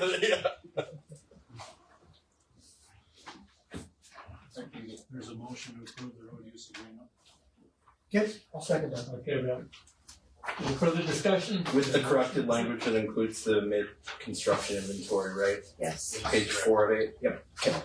And then, like Kyle said, he said from 32nd down to the Dakota cut across to Dakota. So, Any other discussion? Hearing none, all in favor? Aye. Okay. Thank you. appreciate it. Thanks for working that. Thank your legal team for working with that one. Who is it? Oh, okay. Oh, here's the other. What else do you have? Road concerns, I'm not sure. Okay. I put it on there in case there's any other general Okay, issues up. You're working on that whole that's the one I have. yep, that'll be hopefully next week, as long as they got planned open, we get it dug out. Yeah. You've got a homework assignment for next year, so. Yep, I seen that. You wanna talk about spraying since I'm here? Go ahead. So, S&M Lawn Care has been doing the noxious weed spraying this year, helping out. They've done great. I have talked with Scott last night and asked him if he'd be willing to do it again next year under the same way we did it this year. And they're more than willing to do it next year. So, we do So have. you recommend that we do it again? Yeah, they cover a lot more ground than we can. We're still, if we fill our position our temp position that we have, I still want to get that person certified also. Because right now they're doing, like Scott and Miranda are doing, noxious weeds. We still have trees to spray for. So, but we would be able to do that with our guy. And I believe he wants to be involved with over. Yes, yep, because all the chemicals they got this year were restricted use. So only Scott or Miranda can spray those, which they have a couple other employees that help them out. But they would be, when we order chemicals, there's other chemicals we can use that they would be able to go spray when the other two can't to keep it moving. So, That was a bid we did in the spring, wasn't it? Yeah, and I'm waiting on Scott. He, will have to have a drop-off place in the spring. And it has to be somebody that's certified, so if he decides to use his, building for it, then that'll all work out to our favor. Then we don't need a building and then we wouldn't, have him to carry over. He would cover that. Well, good news. Okay, anything else? and as far as that, trying to finish up some of the bigger roads we got gravel in, and we're gonna start mowing here in a week, so. Wanted to bring something up to you. I think it was, I don't know if it was the last meeting or the meeting before where we discussed that there was a, what is it, the Department of Environmental Quality had submitted a letter regarding dust concerns, and there was no specifics about it. So I did follow up. I did send them a letter asking for clarification and assuring them that we would take whatever steps are necessary to do that. And I received a response that they have no idea who wrote the letter. I wanted to have that letter here for you guys to see. We'll supplement it next month so that you see it. But in other words, it was an anonymous complaint, and unfortunately, they didn't take any steps to follow up on it. I don't even know if they could have. So it's really, really difficult for us to do anything about that right now. Other than if we get another, letter like that, hopefully there'll be some additional information. It's really tough for us to be able to respond to that if we don't know, who the complaint comes from and what the specifics of the complaint are. It's not about we want to identify these people. How dare you complain about us? It's more, okay, how do we work together to solve that problem? And we can't do that if we don't know who it was. So Other than that, that's all I have. Okay, thank you. Patty.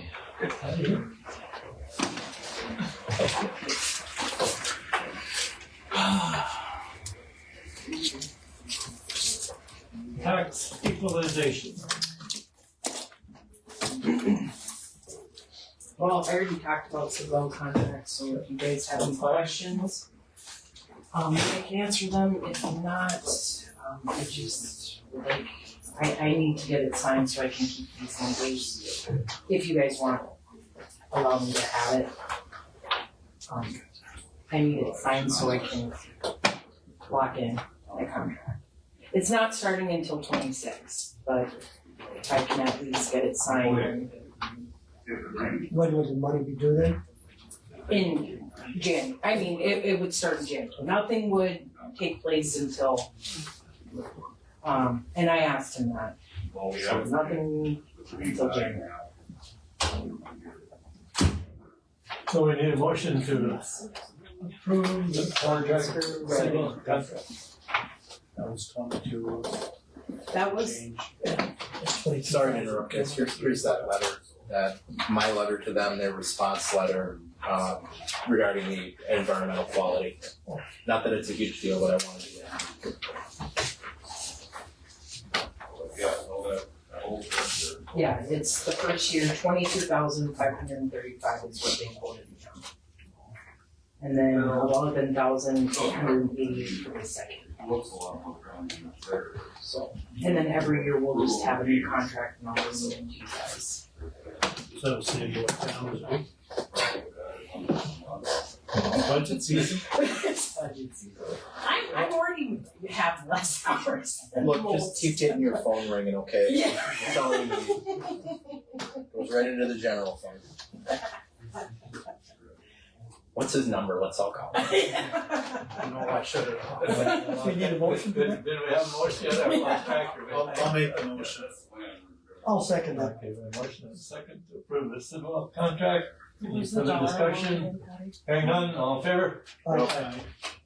22,535. And then the second year is 11,888. Okay, thank you. Just need you to sign right here. This one. You guys are doing the digging, couldn't you be taking samples? I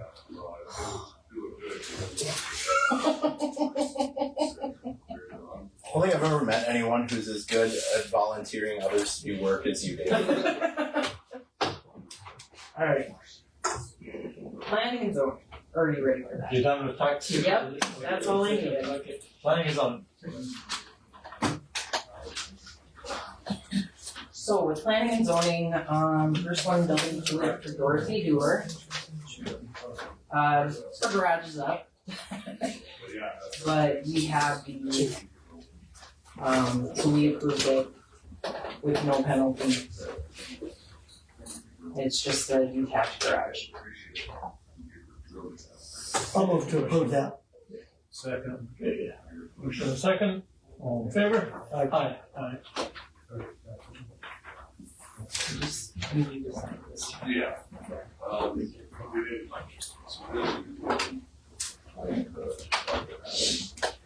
Kyle, I'll be in touch. Okay.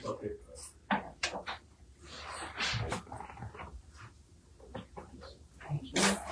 And then the second one is for Jean and Nikki for the shed, 1072. Just a regular shed, 24 by 22 shed by their place, with no issues from planning and zoning. Move to approve. Second. Motion and a second, all in favor? Aye. Approved.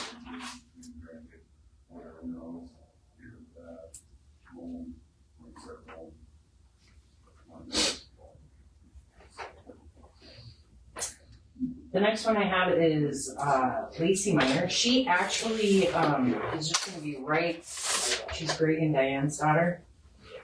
and she's just gonna be over the hill.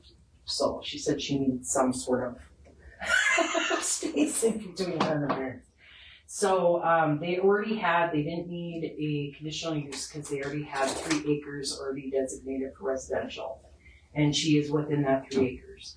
So she just requested to have a 48 by 28 mobile home moved onto the property. Like I said, it's just like 1,000 feet from their house.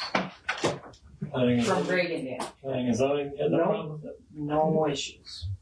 I'll move to approve. Motion. Second, we have a motion and a second. All in favor? Aye. Approved.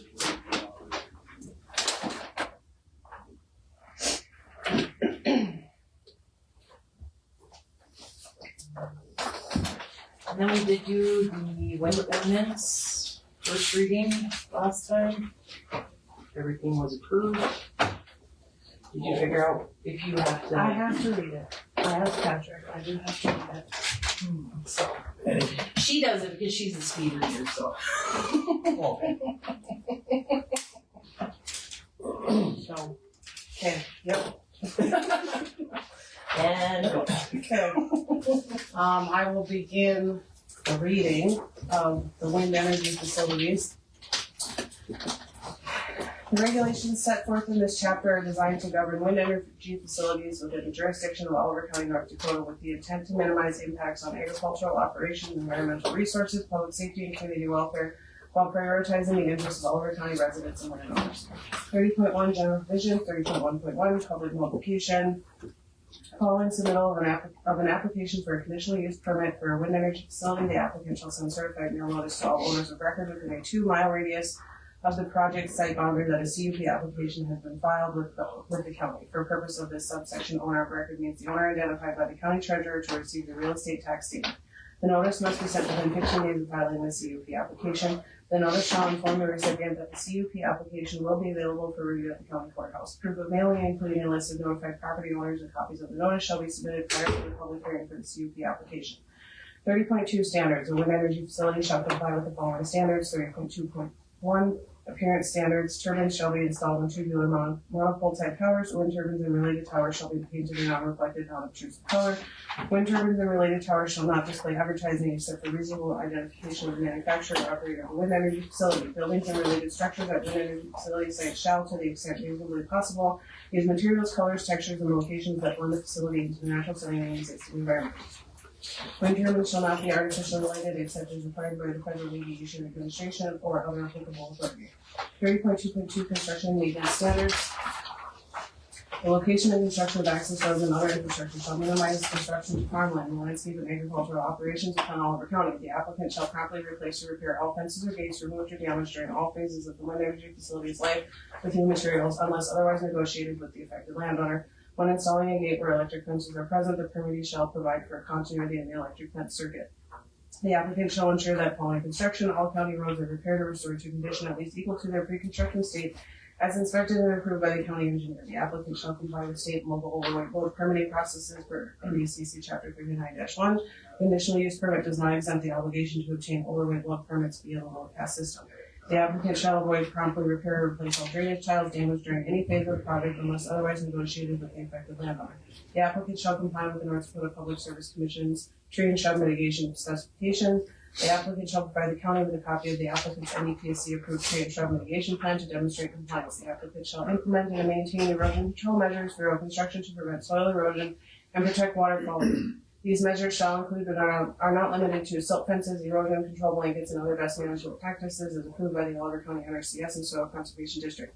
During any excavation or earth moving activities, the applicant shall separate and preserve the topsoil. Upon completion of construction, the topsoil shall be replaced to its original depth and location to support revegetation and maintain soil fertility. The applicant shall comply with all federal, state, and local laws applicable to the generation, storage, transportation, cleanup, and disposal of hazardous waste generated during any phase of the project. 30.2.3 Public Safety Standards. Prior to construction, the applicant shall prepare fire protection and medical emergency plans in consultation with the Rural Fire District Sheriff's Department, Emergency Management, and local emergency medical service provider with jurisdiction over the area. Each wind tower shall be marked with a visible identification number to assist with emergency services, and the permittee shall file a wind energy facility map with the Oliver County Emergency Manager, identifying wind turbine locations, numbers, and their corresponding GPS coordinates. The applicant shall provide educational materials to landowners within the site boundaries and upon request to interested persons about the project and any associated restrictions and dangers. The applicant shall implement necessary safety measures such as warning signs and gates to control traffic or restrict public access to turbine access roads, substations, and wind turbines in compliance with their public safety plan.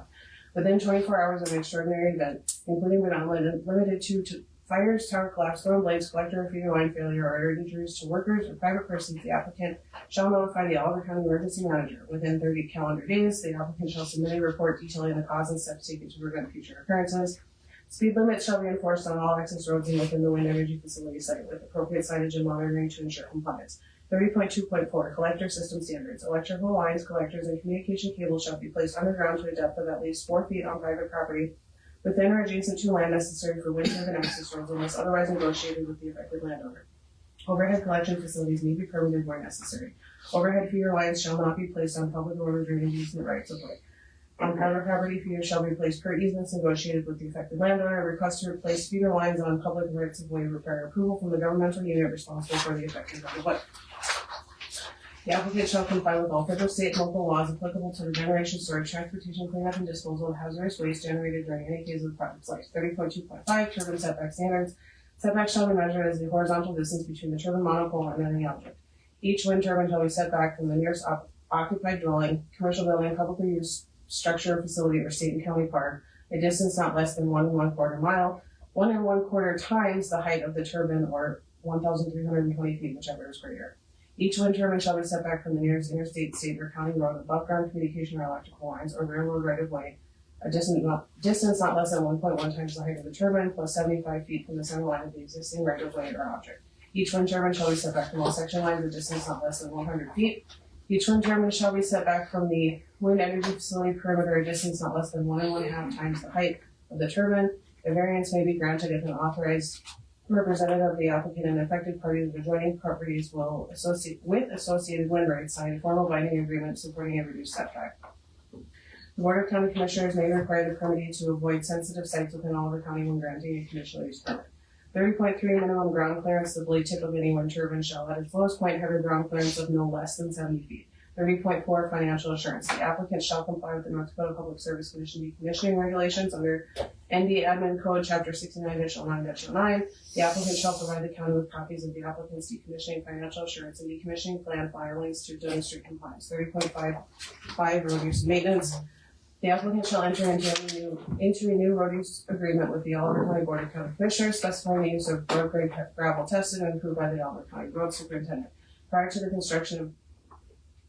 the start of construction, the applicant shall provide to Oliver County financial assurance in the form of a performance bond, either as or a combination of a surety bond, irrevocable letter of credit, parent guarantee, or another form of financial assurance that is acceptable to the County Commission to cover the anticipated costs of road repair, maintenance, and improvement obligations as set forth in the road use and maintenance agreement, and as determined by an independent civil engineer who is licensed in North Dakota to provide the applicant.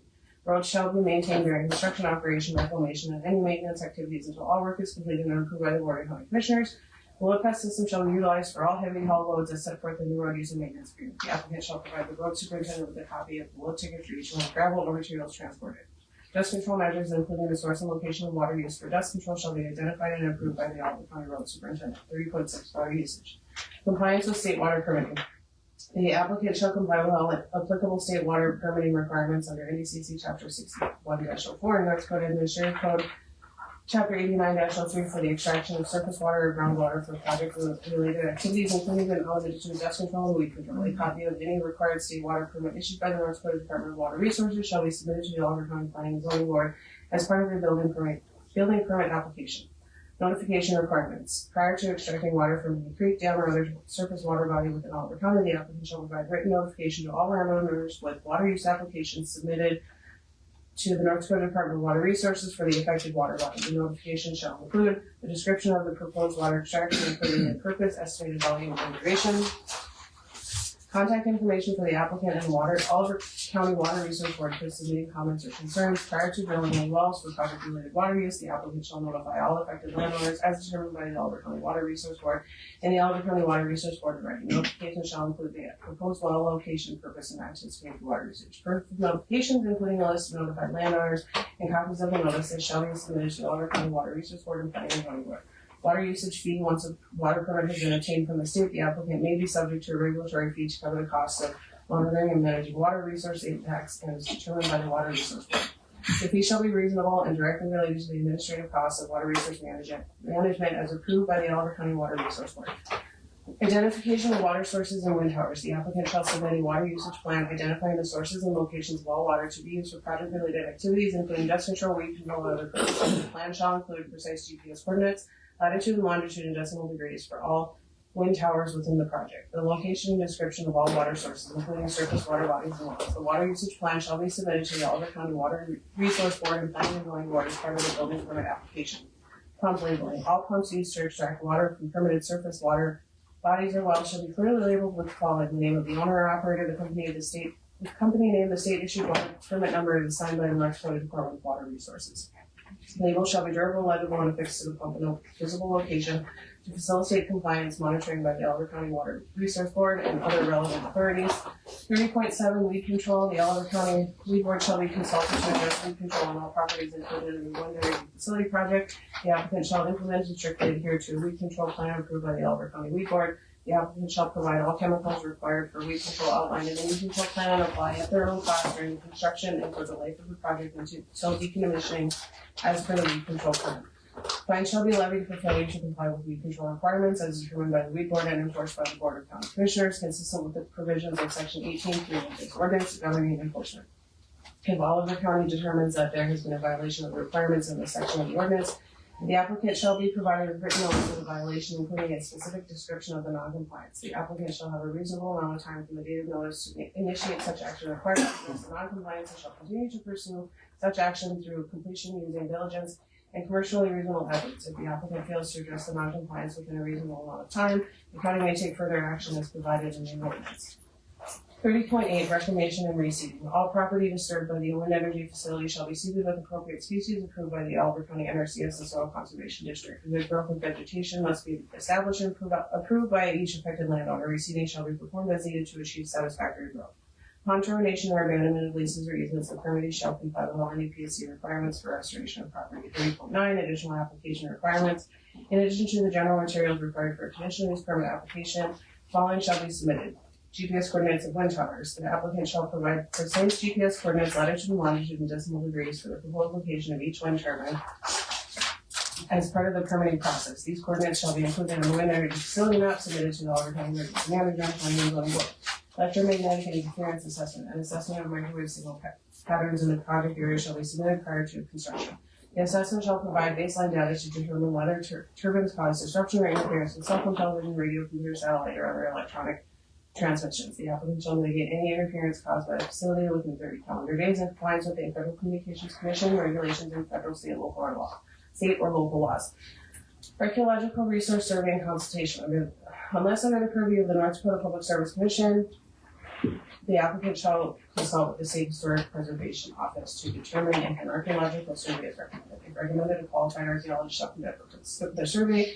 The results shall be submitted to the Planning and Zoning Board as well as the County Commissioners and SHPO, and any significant sites identified shall be treated as recommended by SHPO, which issues resolved by the Board of County Commissioners. All information submitted under this provision is subject to NDCC Section 55-02-07.1. If archaeological sites or human remains are found during construction, the applicant shall follow SHPO standard operating procedures and comply with NDCC Section 22-06-27 and NDAC 40-02-03. Biological Resources Survey. Unless under the purview of the NDPSC in consultation with the U.S. Fish and Wildlife Service and North Dakota Department of Game and Fish, the applicant shall conduct a pre-construction inventory of wildlife management areas, native prairies, forests, wetlands, and other biologically sensitive areas, focusing on birds, bats, and state or federally listed species. Survey results shall be submitted to the Planning and Zoning Board as well as County Commissioners, USFWS, and NAGF. Weed control plan. A detailed weed control plan developed in consultation with the Oliver County Weed Board shall be submitted outlining measures to prevent and control active weeds on all project-affected properties. Water usage plan. Plan identifying the sources and locations of water for dust control, weed control, and other projects needs shall be submitted, including evidence of compliance with the State Water Board and Oliver County Water Resource Board. 30.10, road use arrangements prior to construction. The applicant shall secure permits and make arrangements for road use, access roads, intersections, maintenance, and repair of damages with the governmental jurisdiction overseeing each road. The applicant shall notify the county road superintendent of these arrangements upon request. 30.11, changes to permit. Minor changes to the location or character of wind turbine facilities may be authorized in writing by the planning and zoning board as well as county commissioners. Any changes to the proposed tower locations of 500 feet or more after additional CUP applications shall be provided by the applicant with updated GPS coordinates and approved by the Oliver County Planning and Zoning Board and Oliver County Commissioners. All other significant changes require approval of an amended conditional use permit under the same ordinance requirements. 30.12, changes of ownership. An owner or possessor of any controlling interest in a permitted wind energy facility shall notify the Planning and Zoning Board and County Commissioners of any sale or transfer of ownership or interest within 30 days of sale or transfer of ownership. 30.13, yard regulations. When the lot abuts a road or highway, the minimum building setback measured from the center line shall be minor arterial 200 feet, major and minor collectors 200 feet, local roads 200 feet. Lots with double frontage must provide the required setbacks from both frontages.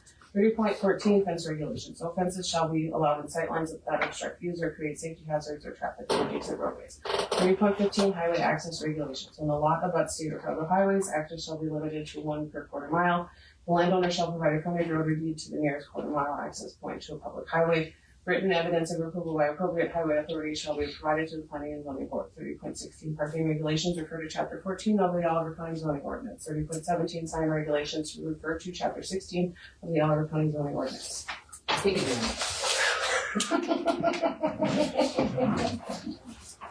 Knowledge issues fast. Any comments, first of all, from the commission?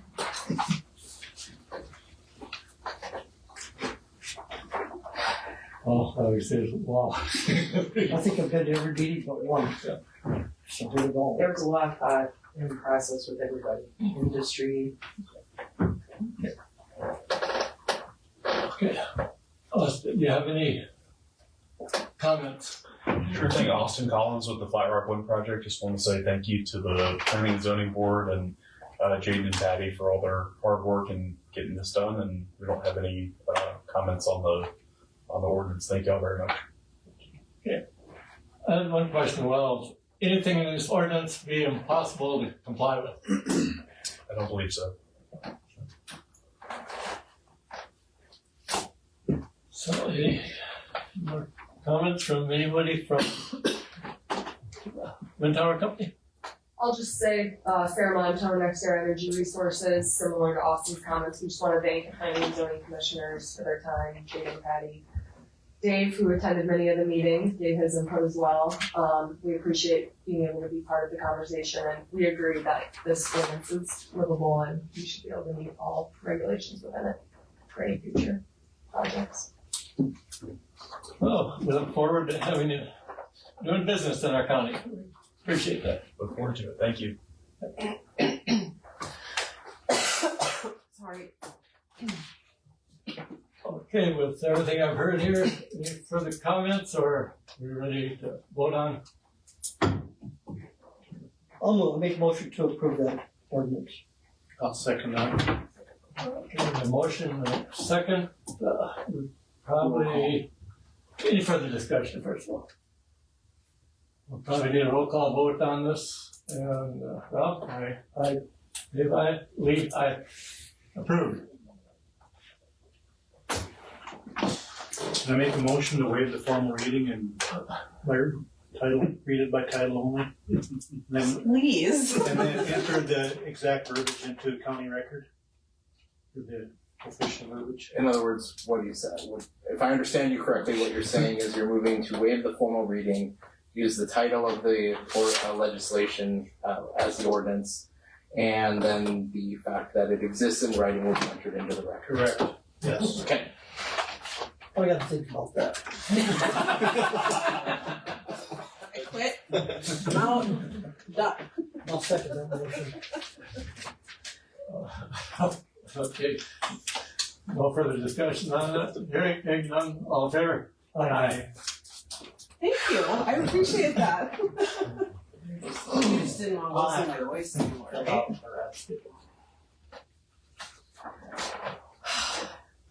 Where'd you find that one, your briefcase? Somebody called him. Okay, the second reading of the battery energy storage facilities ordinance. I'm not reading it. He just said I don't have to. Okay, That's motion. and you guys set out to read through this? What heard of it?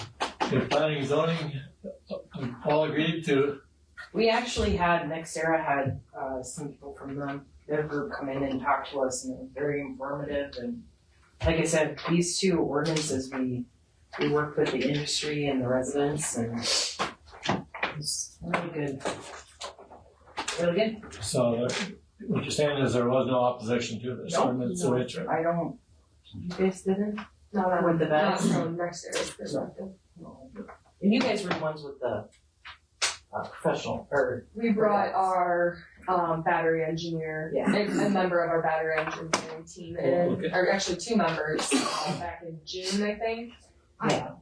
Yeah, and One of the meetings. they sat there and had kind of like a panel, an open session with both the commissioners and anyone from the county who was in attendance to ask general questions, specific questions about batteries.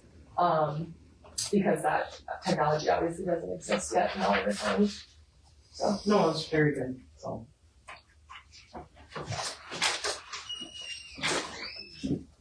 I guess there's no opposition, so this one apparently is well written also. So could your motion to approve the battery energy storage systems? So moved. I'll second. Motion a second. Any further discussion on this ordinance? Hearing none. We'll have a roll call vote. Aye. Aye. Lee, aye. So approved. Thank you. Yay, two more left. Not two. So, the only thing, ordinance discussion, we really just wanted to say that we're working on the other two. What is it, solar and? Data centers. What? Data centers. Data centers, yeah. So, and we wanna go the same route we did with these ones, is invite industry in and everybody in for the help. We'll thank the crew for all their work. Yeah. I know you guys put a lot of time in it. A lot of discussions. It's good, it was very good. So if we keep doing it that way, I think these next two should go quicker. I hope so. Do you guys have anything for me or for Jaden too? no, I guess not. Okay, thank you. I gotta go pick up things. I do want to bring one thing to the commissioner's attention if it's helpful. I think I brought it up at the planning and zoning meeting. NextEra does not own, operate, or build data centers, so there's no one I can bring in as an expert to answer questions. I did speak with a member of the Applied Digital team, who they do have data centers in North Dakota that they're actively building, have built. They're working with the North Dakota Association of Counties and the North Dakota League of Cities currently on a statewide data center ordinance.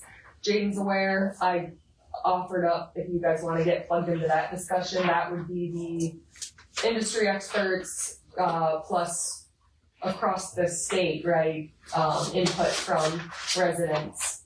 And that might be a good starting point. I think their timeline might be later this year. That's the only thing that could be possible. I was going to personally recommend to the board that we work on solar and wait for NDACO and the League of Cities to give us a template to work with rather than starting from scratch. Because they will have more input on that to give us rather than us just writing something, hoping that it's okay. So, And I think Carla's also helping us. Alright, thank you guys. Sheriff's Department updates. You understand? I'll go grab it. I'll go grab the policy. Oh, okay.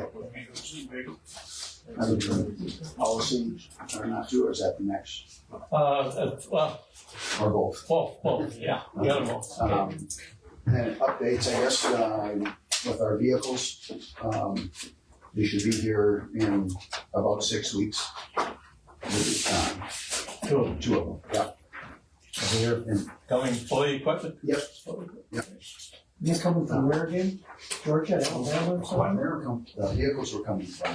Coming from, I believe it's Louisiana. Louisiana. I just talked to them, they're talking delivery in the next 5 to 6 weeks. So I just heard that the other day. So, we need to sign off on the policy. So, I went through it, I read every word, adjusted it, it was sent on to Patrick for review for on the legal side, then it was sent to Alice for review on the HR side as far as the policies, how they, and it's just up to, I just said that we don't have to read through it. she's warmed up. Anyways, just need, basically if we're accepting it as of this date, there will be adjustments and updates every year. And so I'll probably bring in a sheet like this every year. If there's anything major that affects the county, it'll go through the same process and whatever, but any updates, and then we'll just re-sign this every year. Just so everyone understands this, when this is approved, it becomes a matter of public record, and it also becomes discoverable in criminal cases that I'm prosecuting. So this is a very serious document. Okay, do we need a motion then to? I'll make that motion to accept the Alva County Sheriff's Office policy manual. I'll second that. Okay, we have motion and second. Is there further discussion on this? Is this done every year, or are you thinking? No, so, yeah, now that we're done, so we went through Lexipol, the outfit that helps write policies and whatever, and they constantly are reviewing case law and legislative updates and federal updates, law updates and whatever, and then they will send you a recommendation. It's like, we recommend that you alter your policy by this due to, and they'll give the reasons. And you have the choice to accept it or not accept it. But it's recommended by attorneys that you should accept it, so you probably should. So then it's all on the computer, we'll just implement it, it gets updated into there, and then I can notify probably Patrick and Dave as to what the updates are, and then every year we'll just sign a new sheet to say that you're aware of it, and we're good to go. The new staff has to read off of that? Yep. Yeah, I mean, this becomes the standard operating procedure. So after this is signed next week, I'll be distributing, sending it out to the other two deputies and whatever. So would this be a job description in a sense or no? Not really a job description, it's just the guidelines as to how you do your job. Any other discussion? Hearing none, all in favor? Approved? Aye. Approved. All right, so it needs to be dated, signed by the sheriff.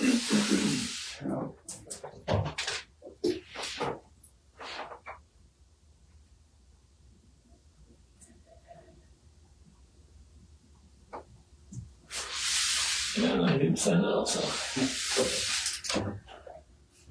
Here's data.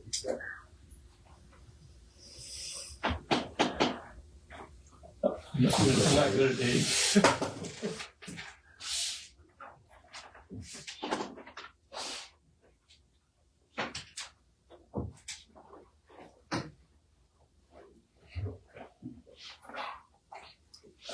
Hey, very good look at everything.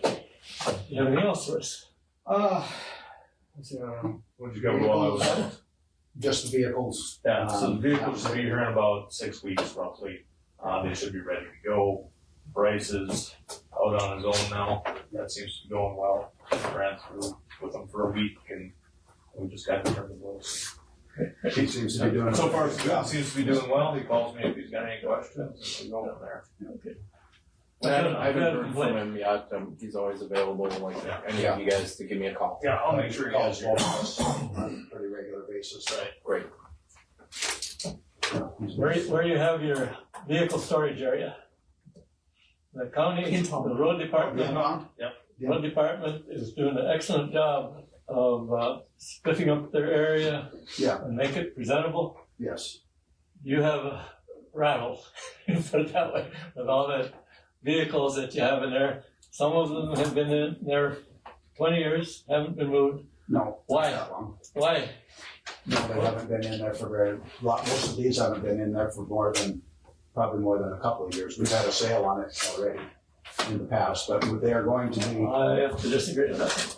You can disagree. Okay. That's the way it is. So. So you have to hang on to them for a certain amount of time? Yes, and we have a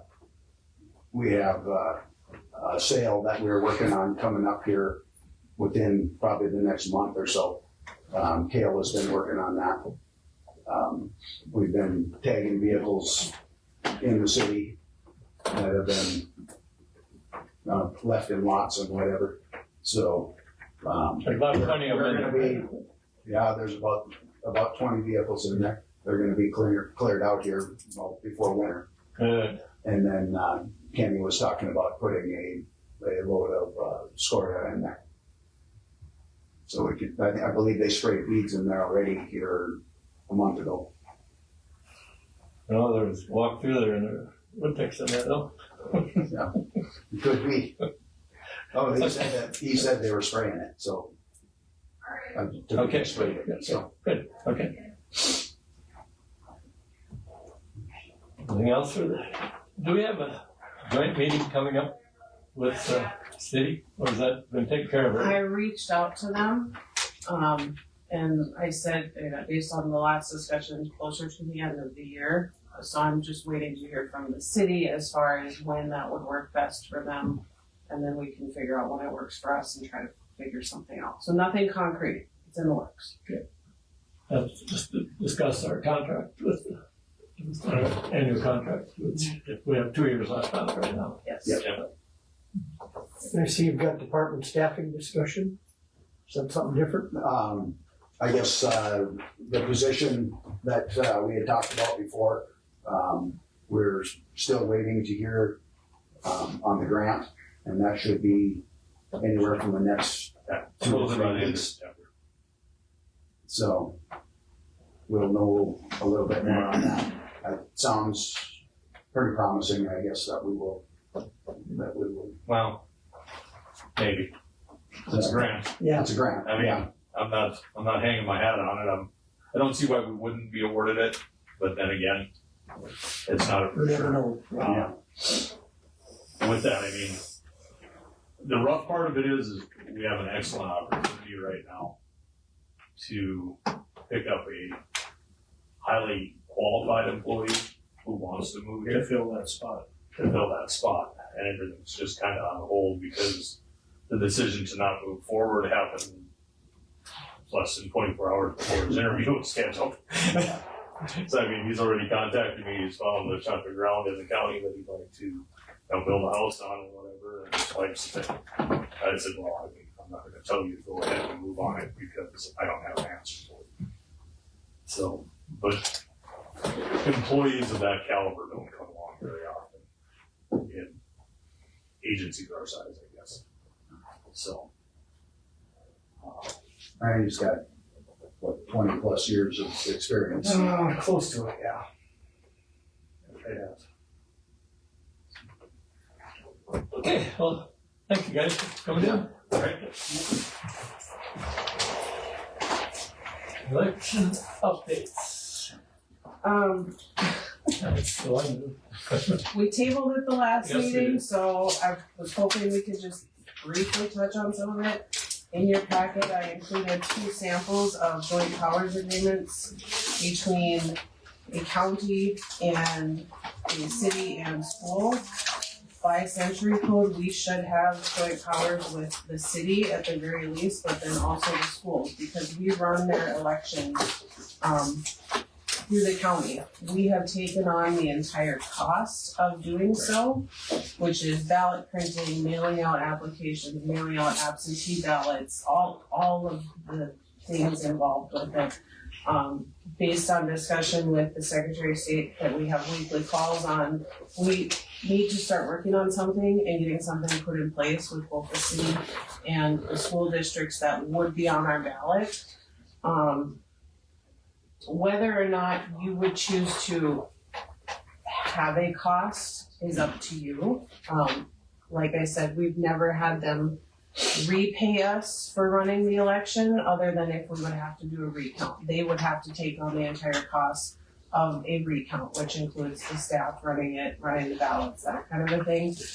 We had to do a recount for City Park Board last June. It was a pretty minimal recount, but elections are not cheap, and it's every other year, so budgeting for them is often difficult because from last year going into next year, the cost of printing alone will probably increase quite significantly. And we just were told today that there are new envelope requirements that we have to follow based on state law, so we will now be ordering envelopes and not being able to use a lot of the envelopes that we currently have in our stock. We don't order a ton because we don't have a lot of people in the county that are eligible to vote. However, we're required to have these envelopes. They have to be official election envelopes. So the cost to mail these out, I mean, that's not cheap, because postage keeps going up also. So just as I don't want a decision today, I would like you to look these over, kind of see. I had shown both of these to Patrick. I think I gave you some feedback on. Yep, Burley County would probably be the preferred outline, is like kind of what they have. And as far as costs go, they assess a 33.3% cost to the city, the park board, the district, meaning the school districts. Like I said, totally up to you. And if the school or the city does not agree to that, I guess that I don't really know what we do there, but we do have to have a joint powers agreement with the city at the very least. The school, I think, has moved to an every 4-year term for school board, so if they don't run their own school board election up there in center. Other schools with districts in the county, like New Salem, and I think maybe Washburn or Glenelg, they do their own, so we don't have to do theirs unless they have the exceeding the caps question that has to go to a county general election.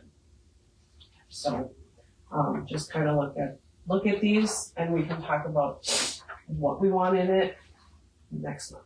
But we have to have something in place prior to January 1, because that starts the election year and things go into effect January 1. And on that note, vote by mail and absentee. In 2020, the county became a vote by mail county, meaning we mass mail the absentee application out to every eligible voter, active voter in the county. Just the application. I would say we don't even get half of them back filled out for a ballot.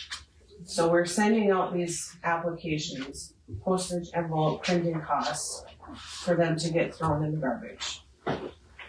Absentee is still a thing. It will always be a thing unless for some odd reason you're no longer allowed to do absentee mail.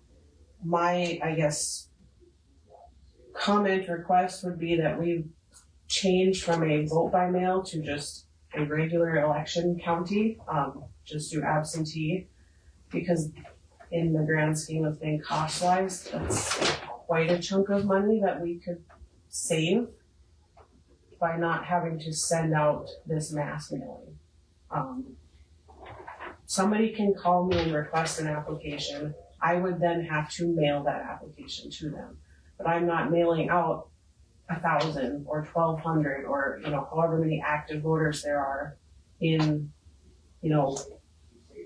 April, May, for us to get maybe 400 back. Maybe.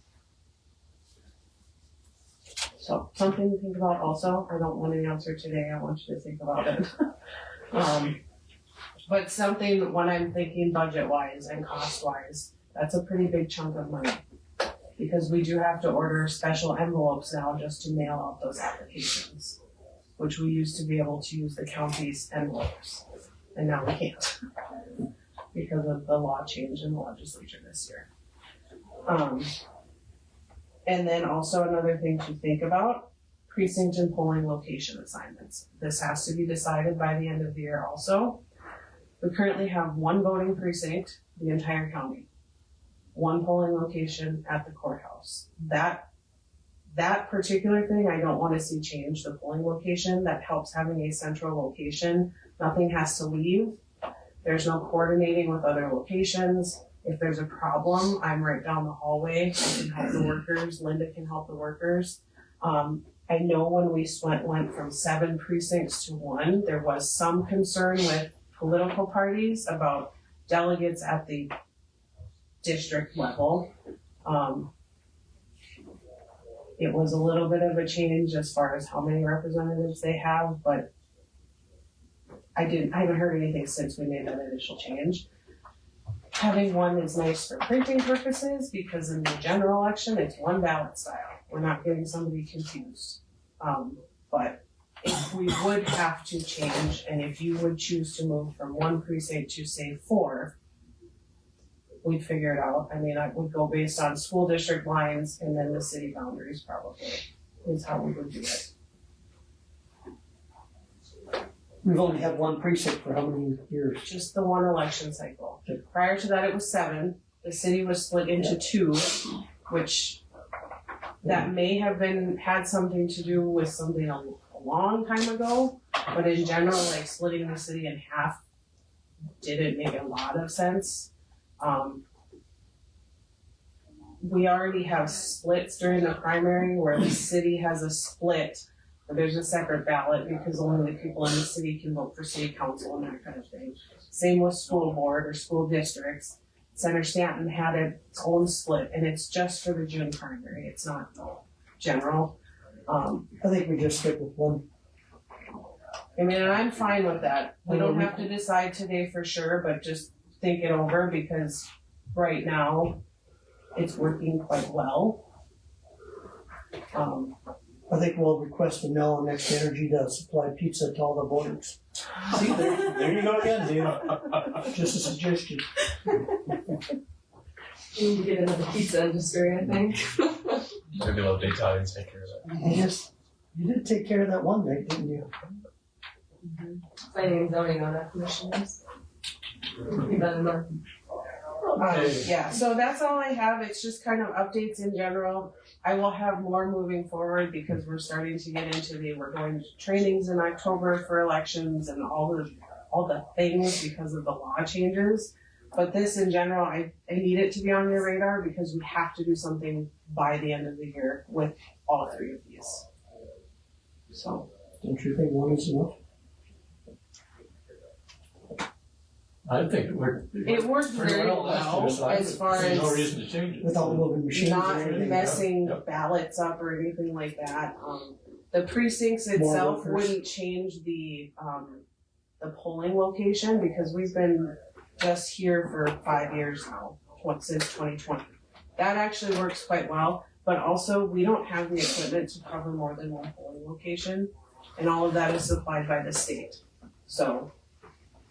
And then we don't have a place to store it in the off year because it's already cramped the way it is. So I would like to keep it here. But, okay, that's all I got on That's it that for one. election. Yep. Opioid settlement discussion.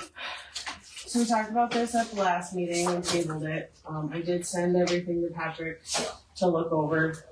Just my comment on it is we have entered into these settlements in the past few years. We have gotten some money. All of that money then goes to the Western Plains Public Health District to use for education and that kind of stuff. One of these, the Purdue one, the deadline to enter into it is the end of the month, which is why I need to kind of know what your thoughts are on it. I would say most of the counties have either entered into it as a settlement or some have actually entered it as parties. I want to say Burley County entered it as a party in the last month or so. But I can't give you a dollar amount because it's based on how many people sign on to the settlement. So We've gotten a few $1,000s in the past couple of years from it. I'd have to pull the report. Western Plains is thankful for the dollars that we are able to provide them to help them implement these programs. But ultimately, it's up to you. If we don't do it, we don't get anything. If we do it, I don't know how much we're gonna get, but it's something. And then there's a second one. The deadline to sign into that or sign on for that one is October 8th, so it's the day after our next commission meeting, which is why I brought both of them to your attention, and that you have them in your folders too. So I just need a yes or no. What are your thoughts, guys? Say yes on.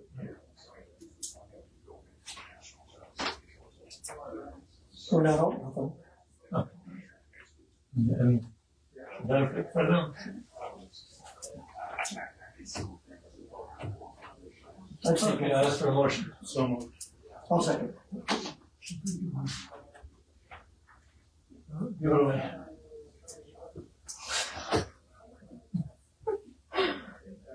All in favor? Okay. Aye. Thank you.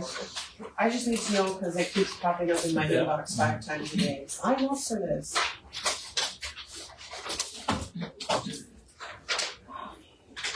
Okay. Portfolio reports.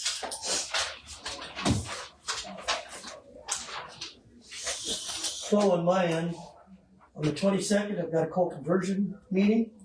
On the 23rd, RDC meeting. On the 25th, Lewis and Clark Foundation. And there's also planning zoning meeting that night, unless Rob wants to come to that. But, yeah, I guess that's all I've got, but I also do on social services. None of mine did anything to bring up. Okay. I have a little covered under the weed board, would be underlined. We had, according to that, we had a resignation and a vacancy. Okay, Brian Letching resigned as chair of the weed board.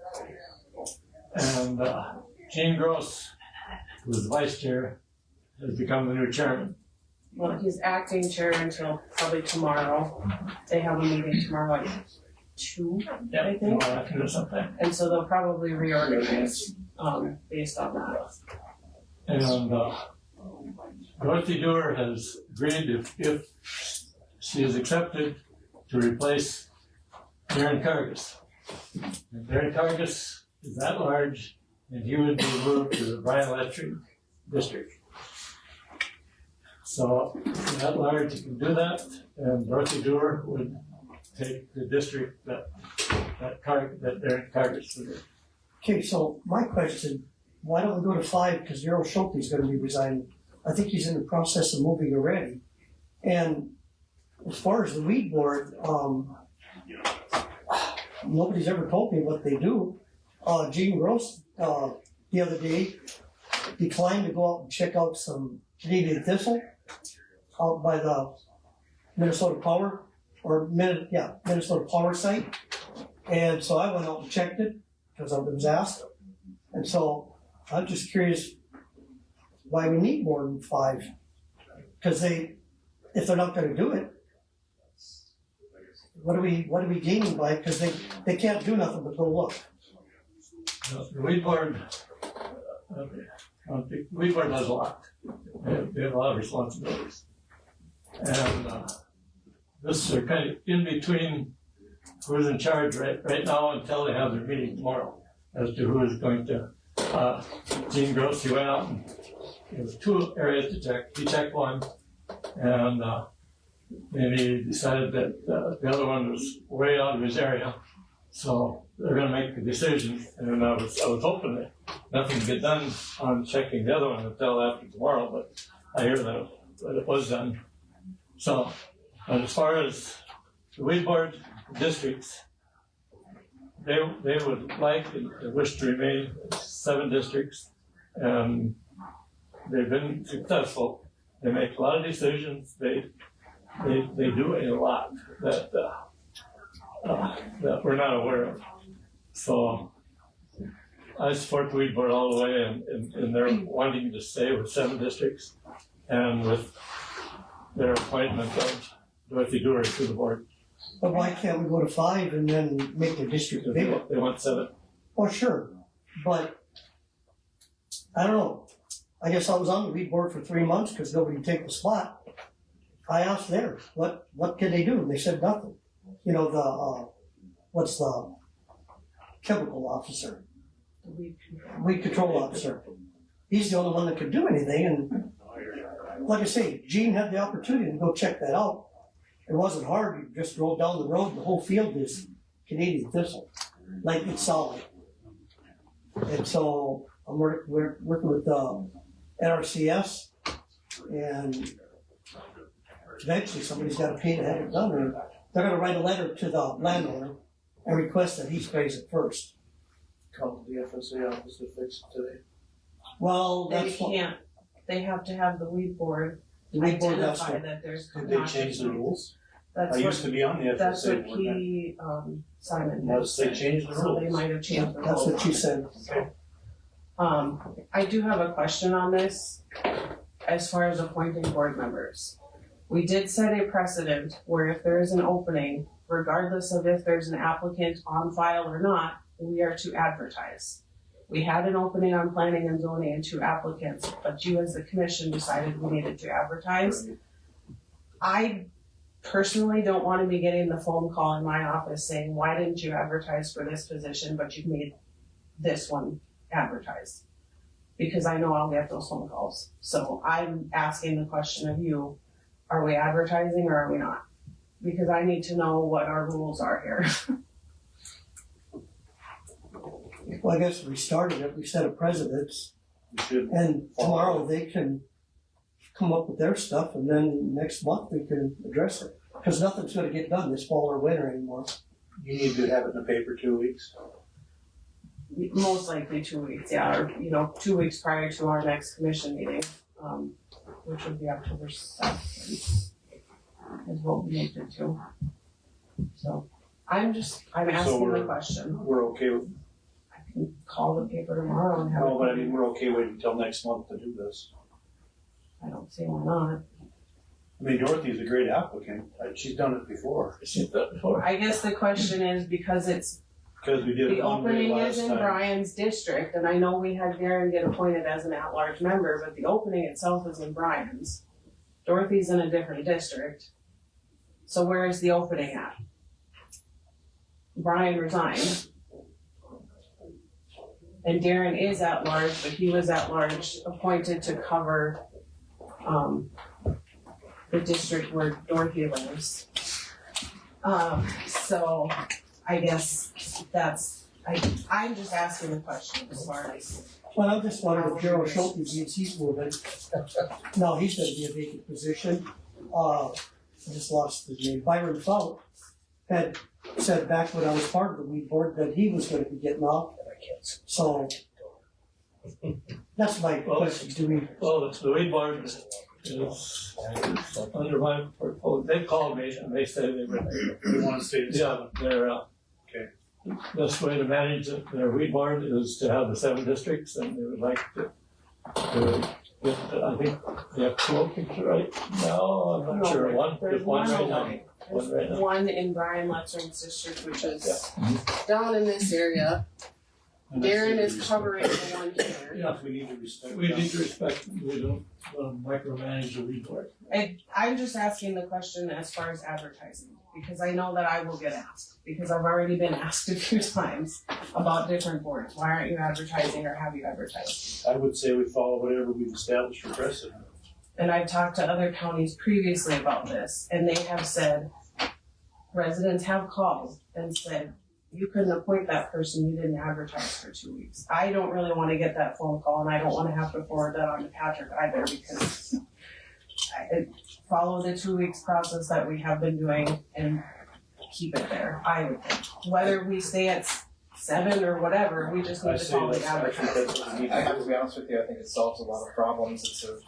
Whether it's an obvious choice or not, I can't say, but it solves a lot of problems. We did do it before I would recommend that we continue to do it. Yeah, I would too, because if you have so if you have somebody that's applied an applicant, then hey, we don't want that person. That person that will not do a good job on this board.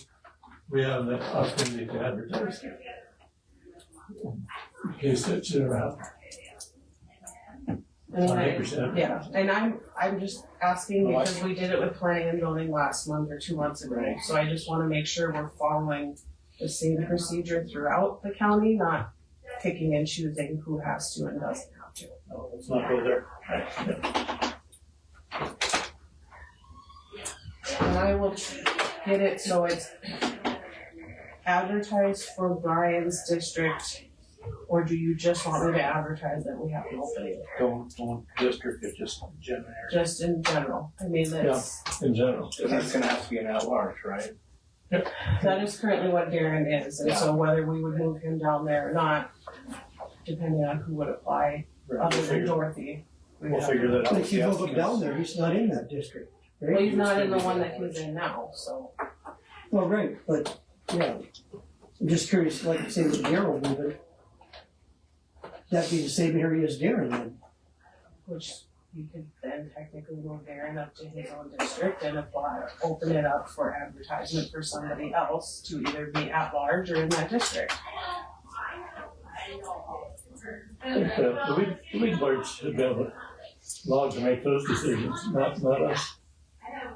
I'm okay with that. Other than it's a commission appointed board, so I don't know that technically they can make that decision. Well, we have to have input. Oh, yeah, absolutely. But I will advertise it just a general for 2 weeks prior to our next meeting. That way I know what to put in. Don't list it, So, don't list it either way. That's fine.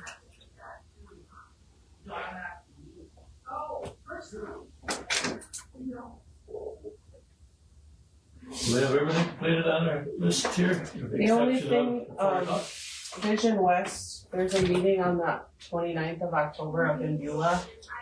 We're members of Vision West ND, and I sent it to you guys in an email. There's just I think it's their annual meeting, but they talk about different zoning and other concerns within the state. If you're interested, let me know. I think it was like $125. Is that like the one we went to last year? Yes, yes. The one that was up in Beulah last year. This is the same was a good thing. meeting. Yeah. So if you're interested, let me know. Oh. Anyway. Yeah, put me down for that.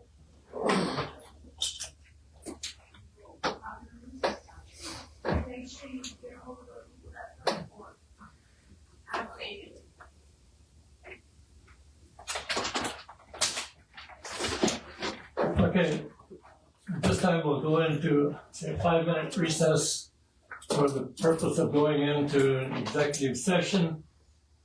For the purpose of to discuss pending or reasonably predictable lawsuit. So I need a motion for us to go into executive session. So I'll second. motion is second. All in favor? Aye. Okay. This meeting is recessed and we'll move into an acceptable location in 5 minutes. Wherever that may be. I'm going to my office.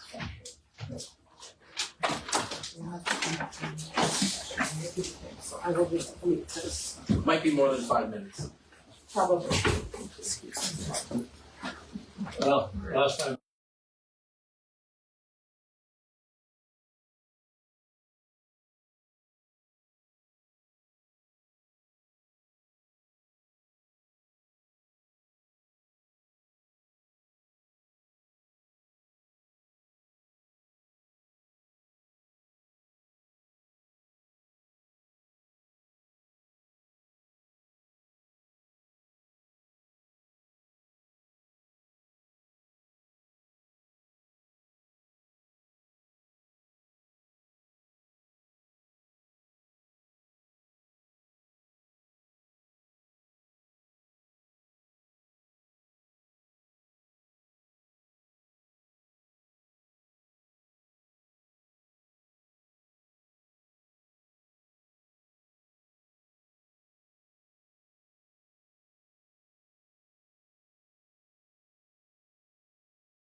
Okay, we're back in the regular session of the commissioners. We left executive session and legal advice was sought from the special assistant state's attorney. No action and no decisions were made. No final action was taken and no final decisions were made. That's it. Meeting adjourned. We live in interesting times.